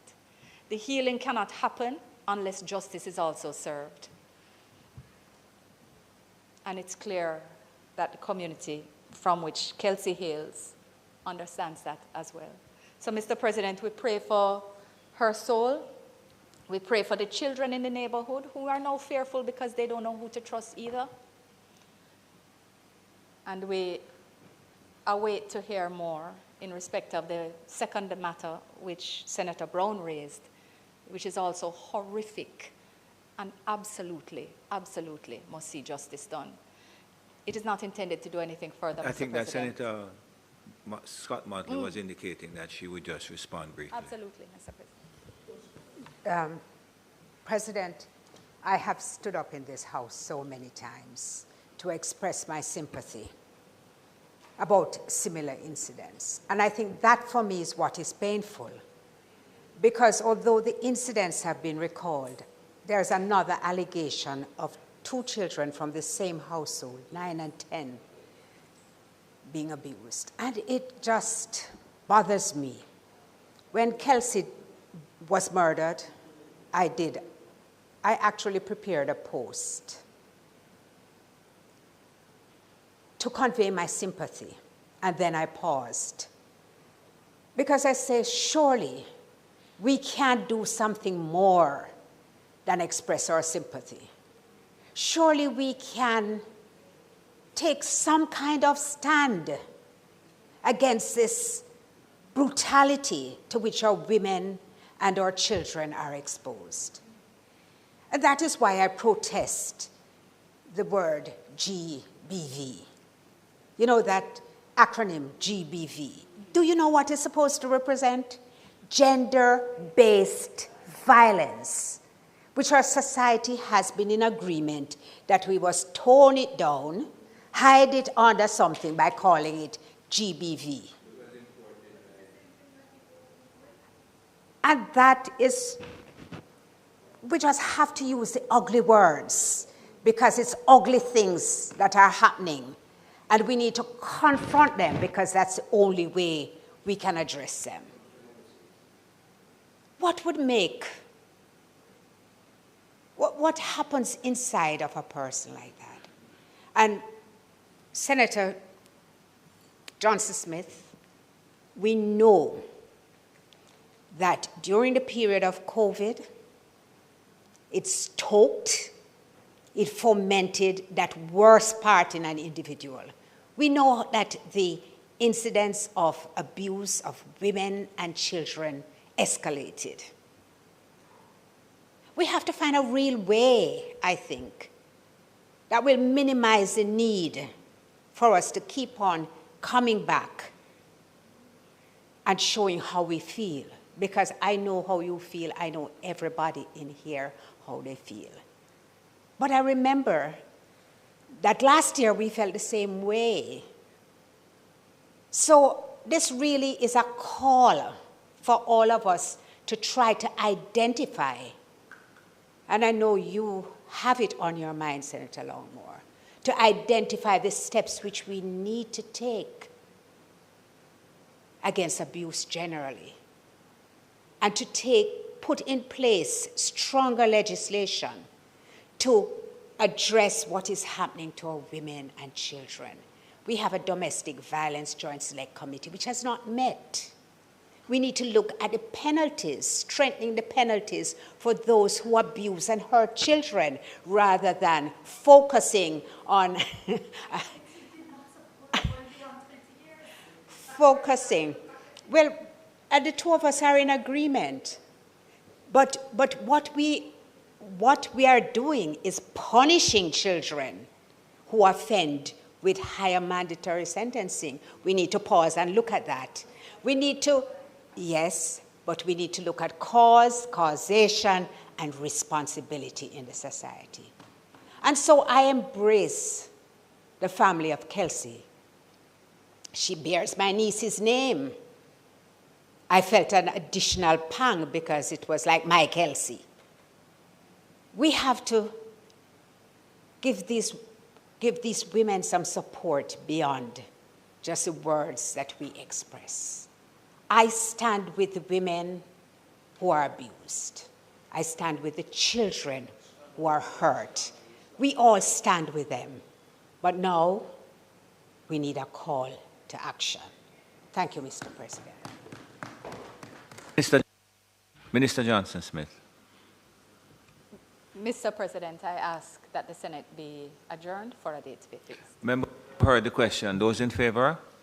Against? This Honorable Senate now stands adjourned. May I thank the members of the staff who have been with us and ask that you proceed home carefully in view of what I understand is to be some torrential rain outside. And especially you, Mr. Sinclair, who has, oh, no, because they drive together, you know, you don't know that.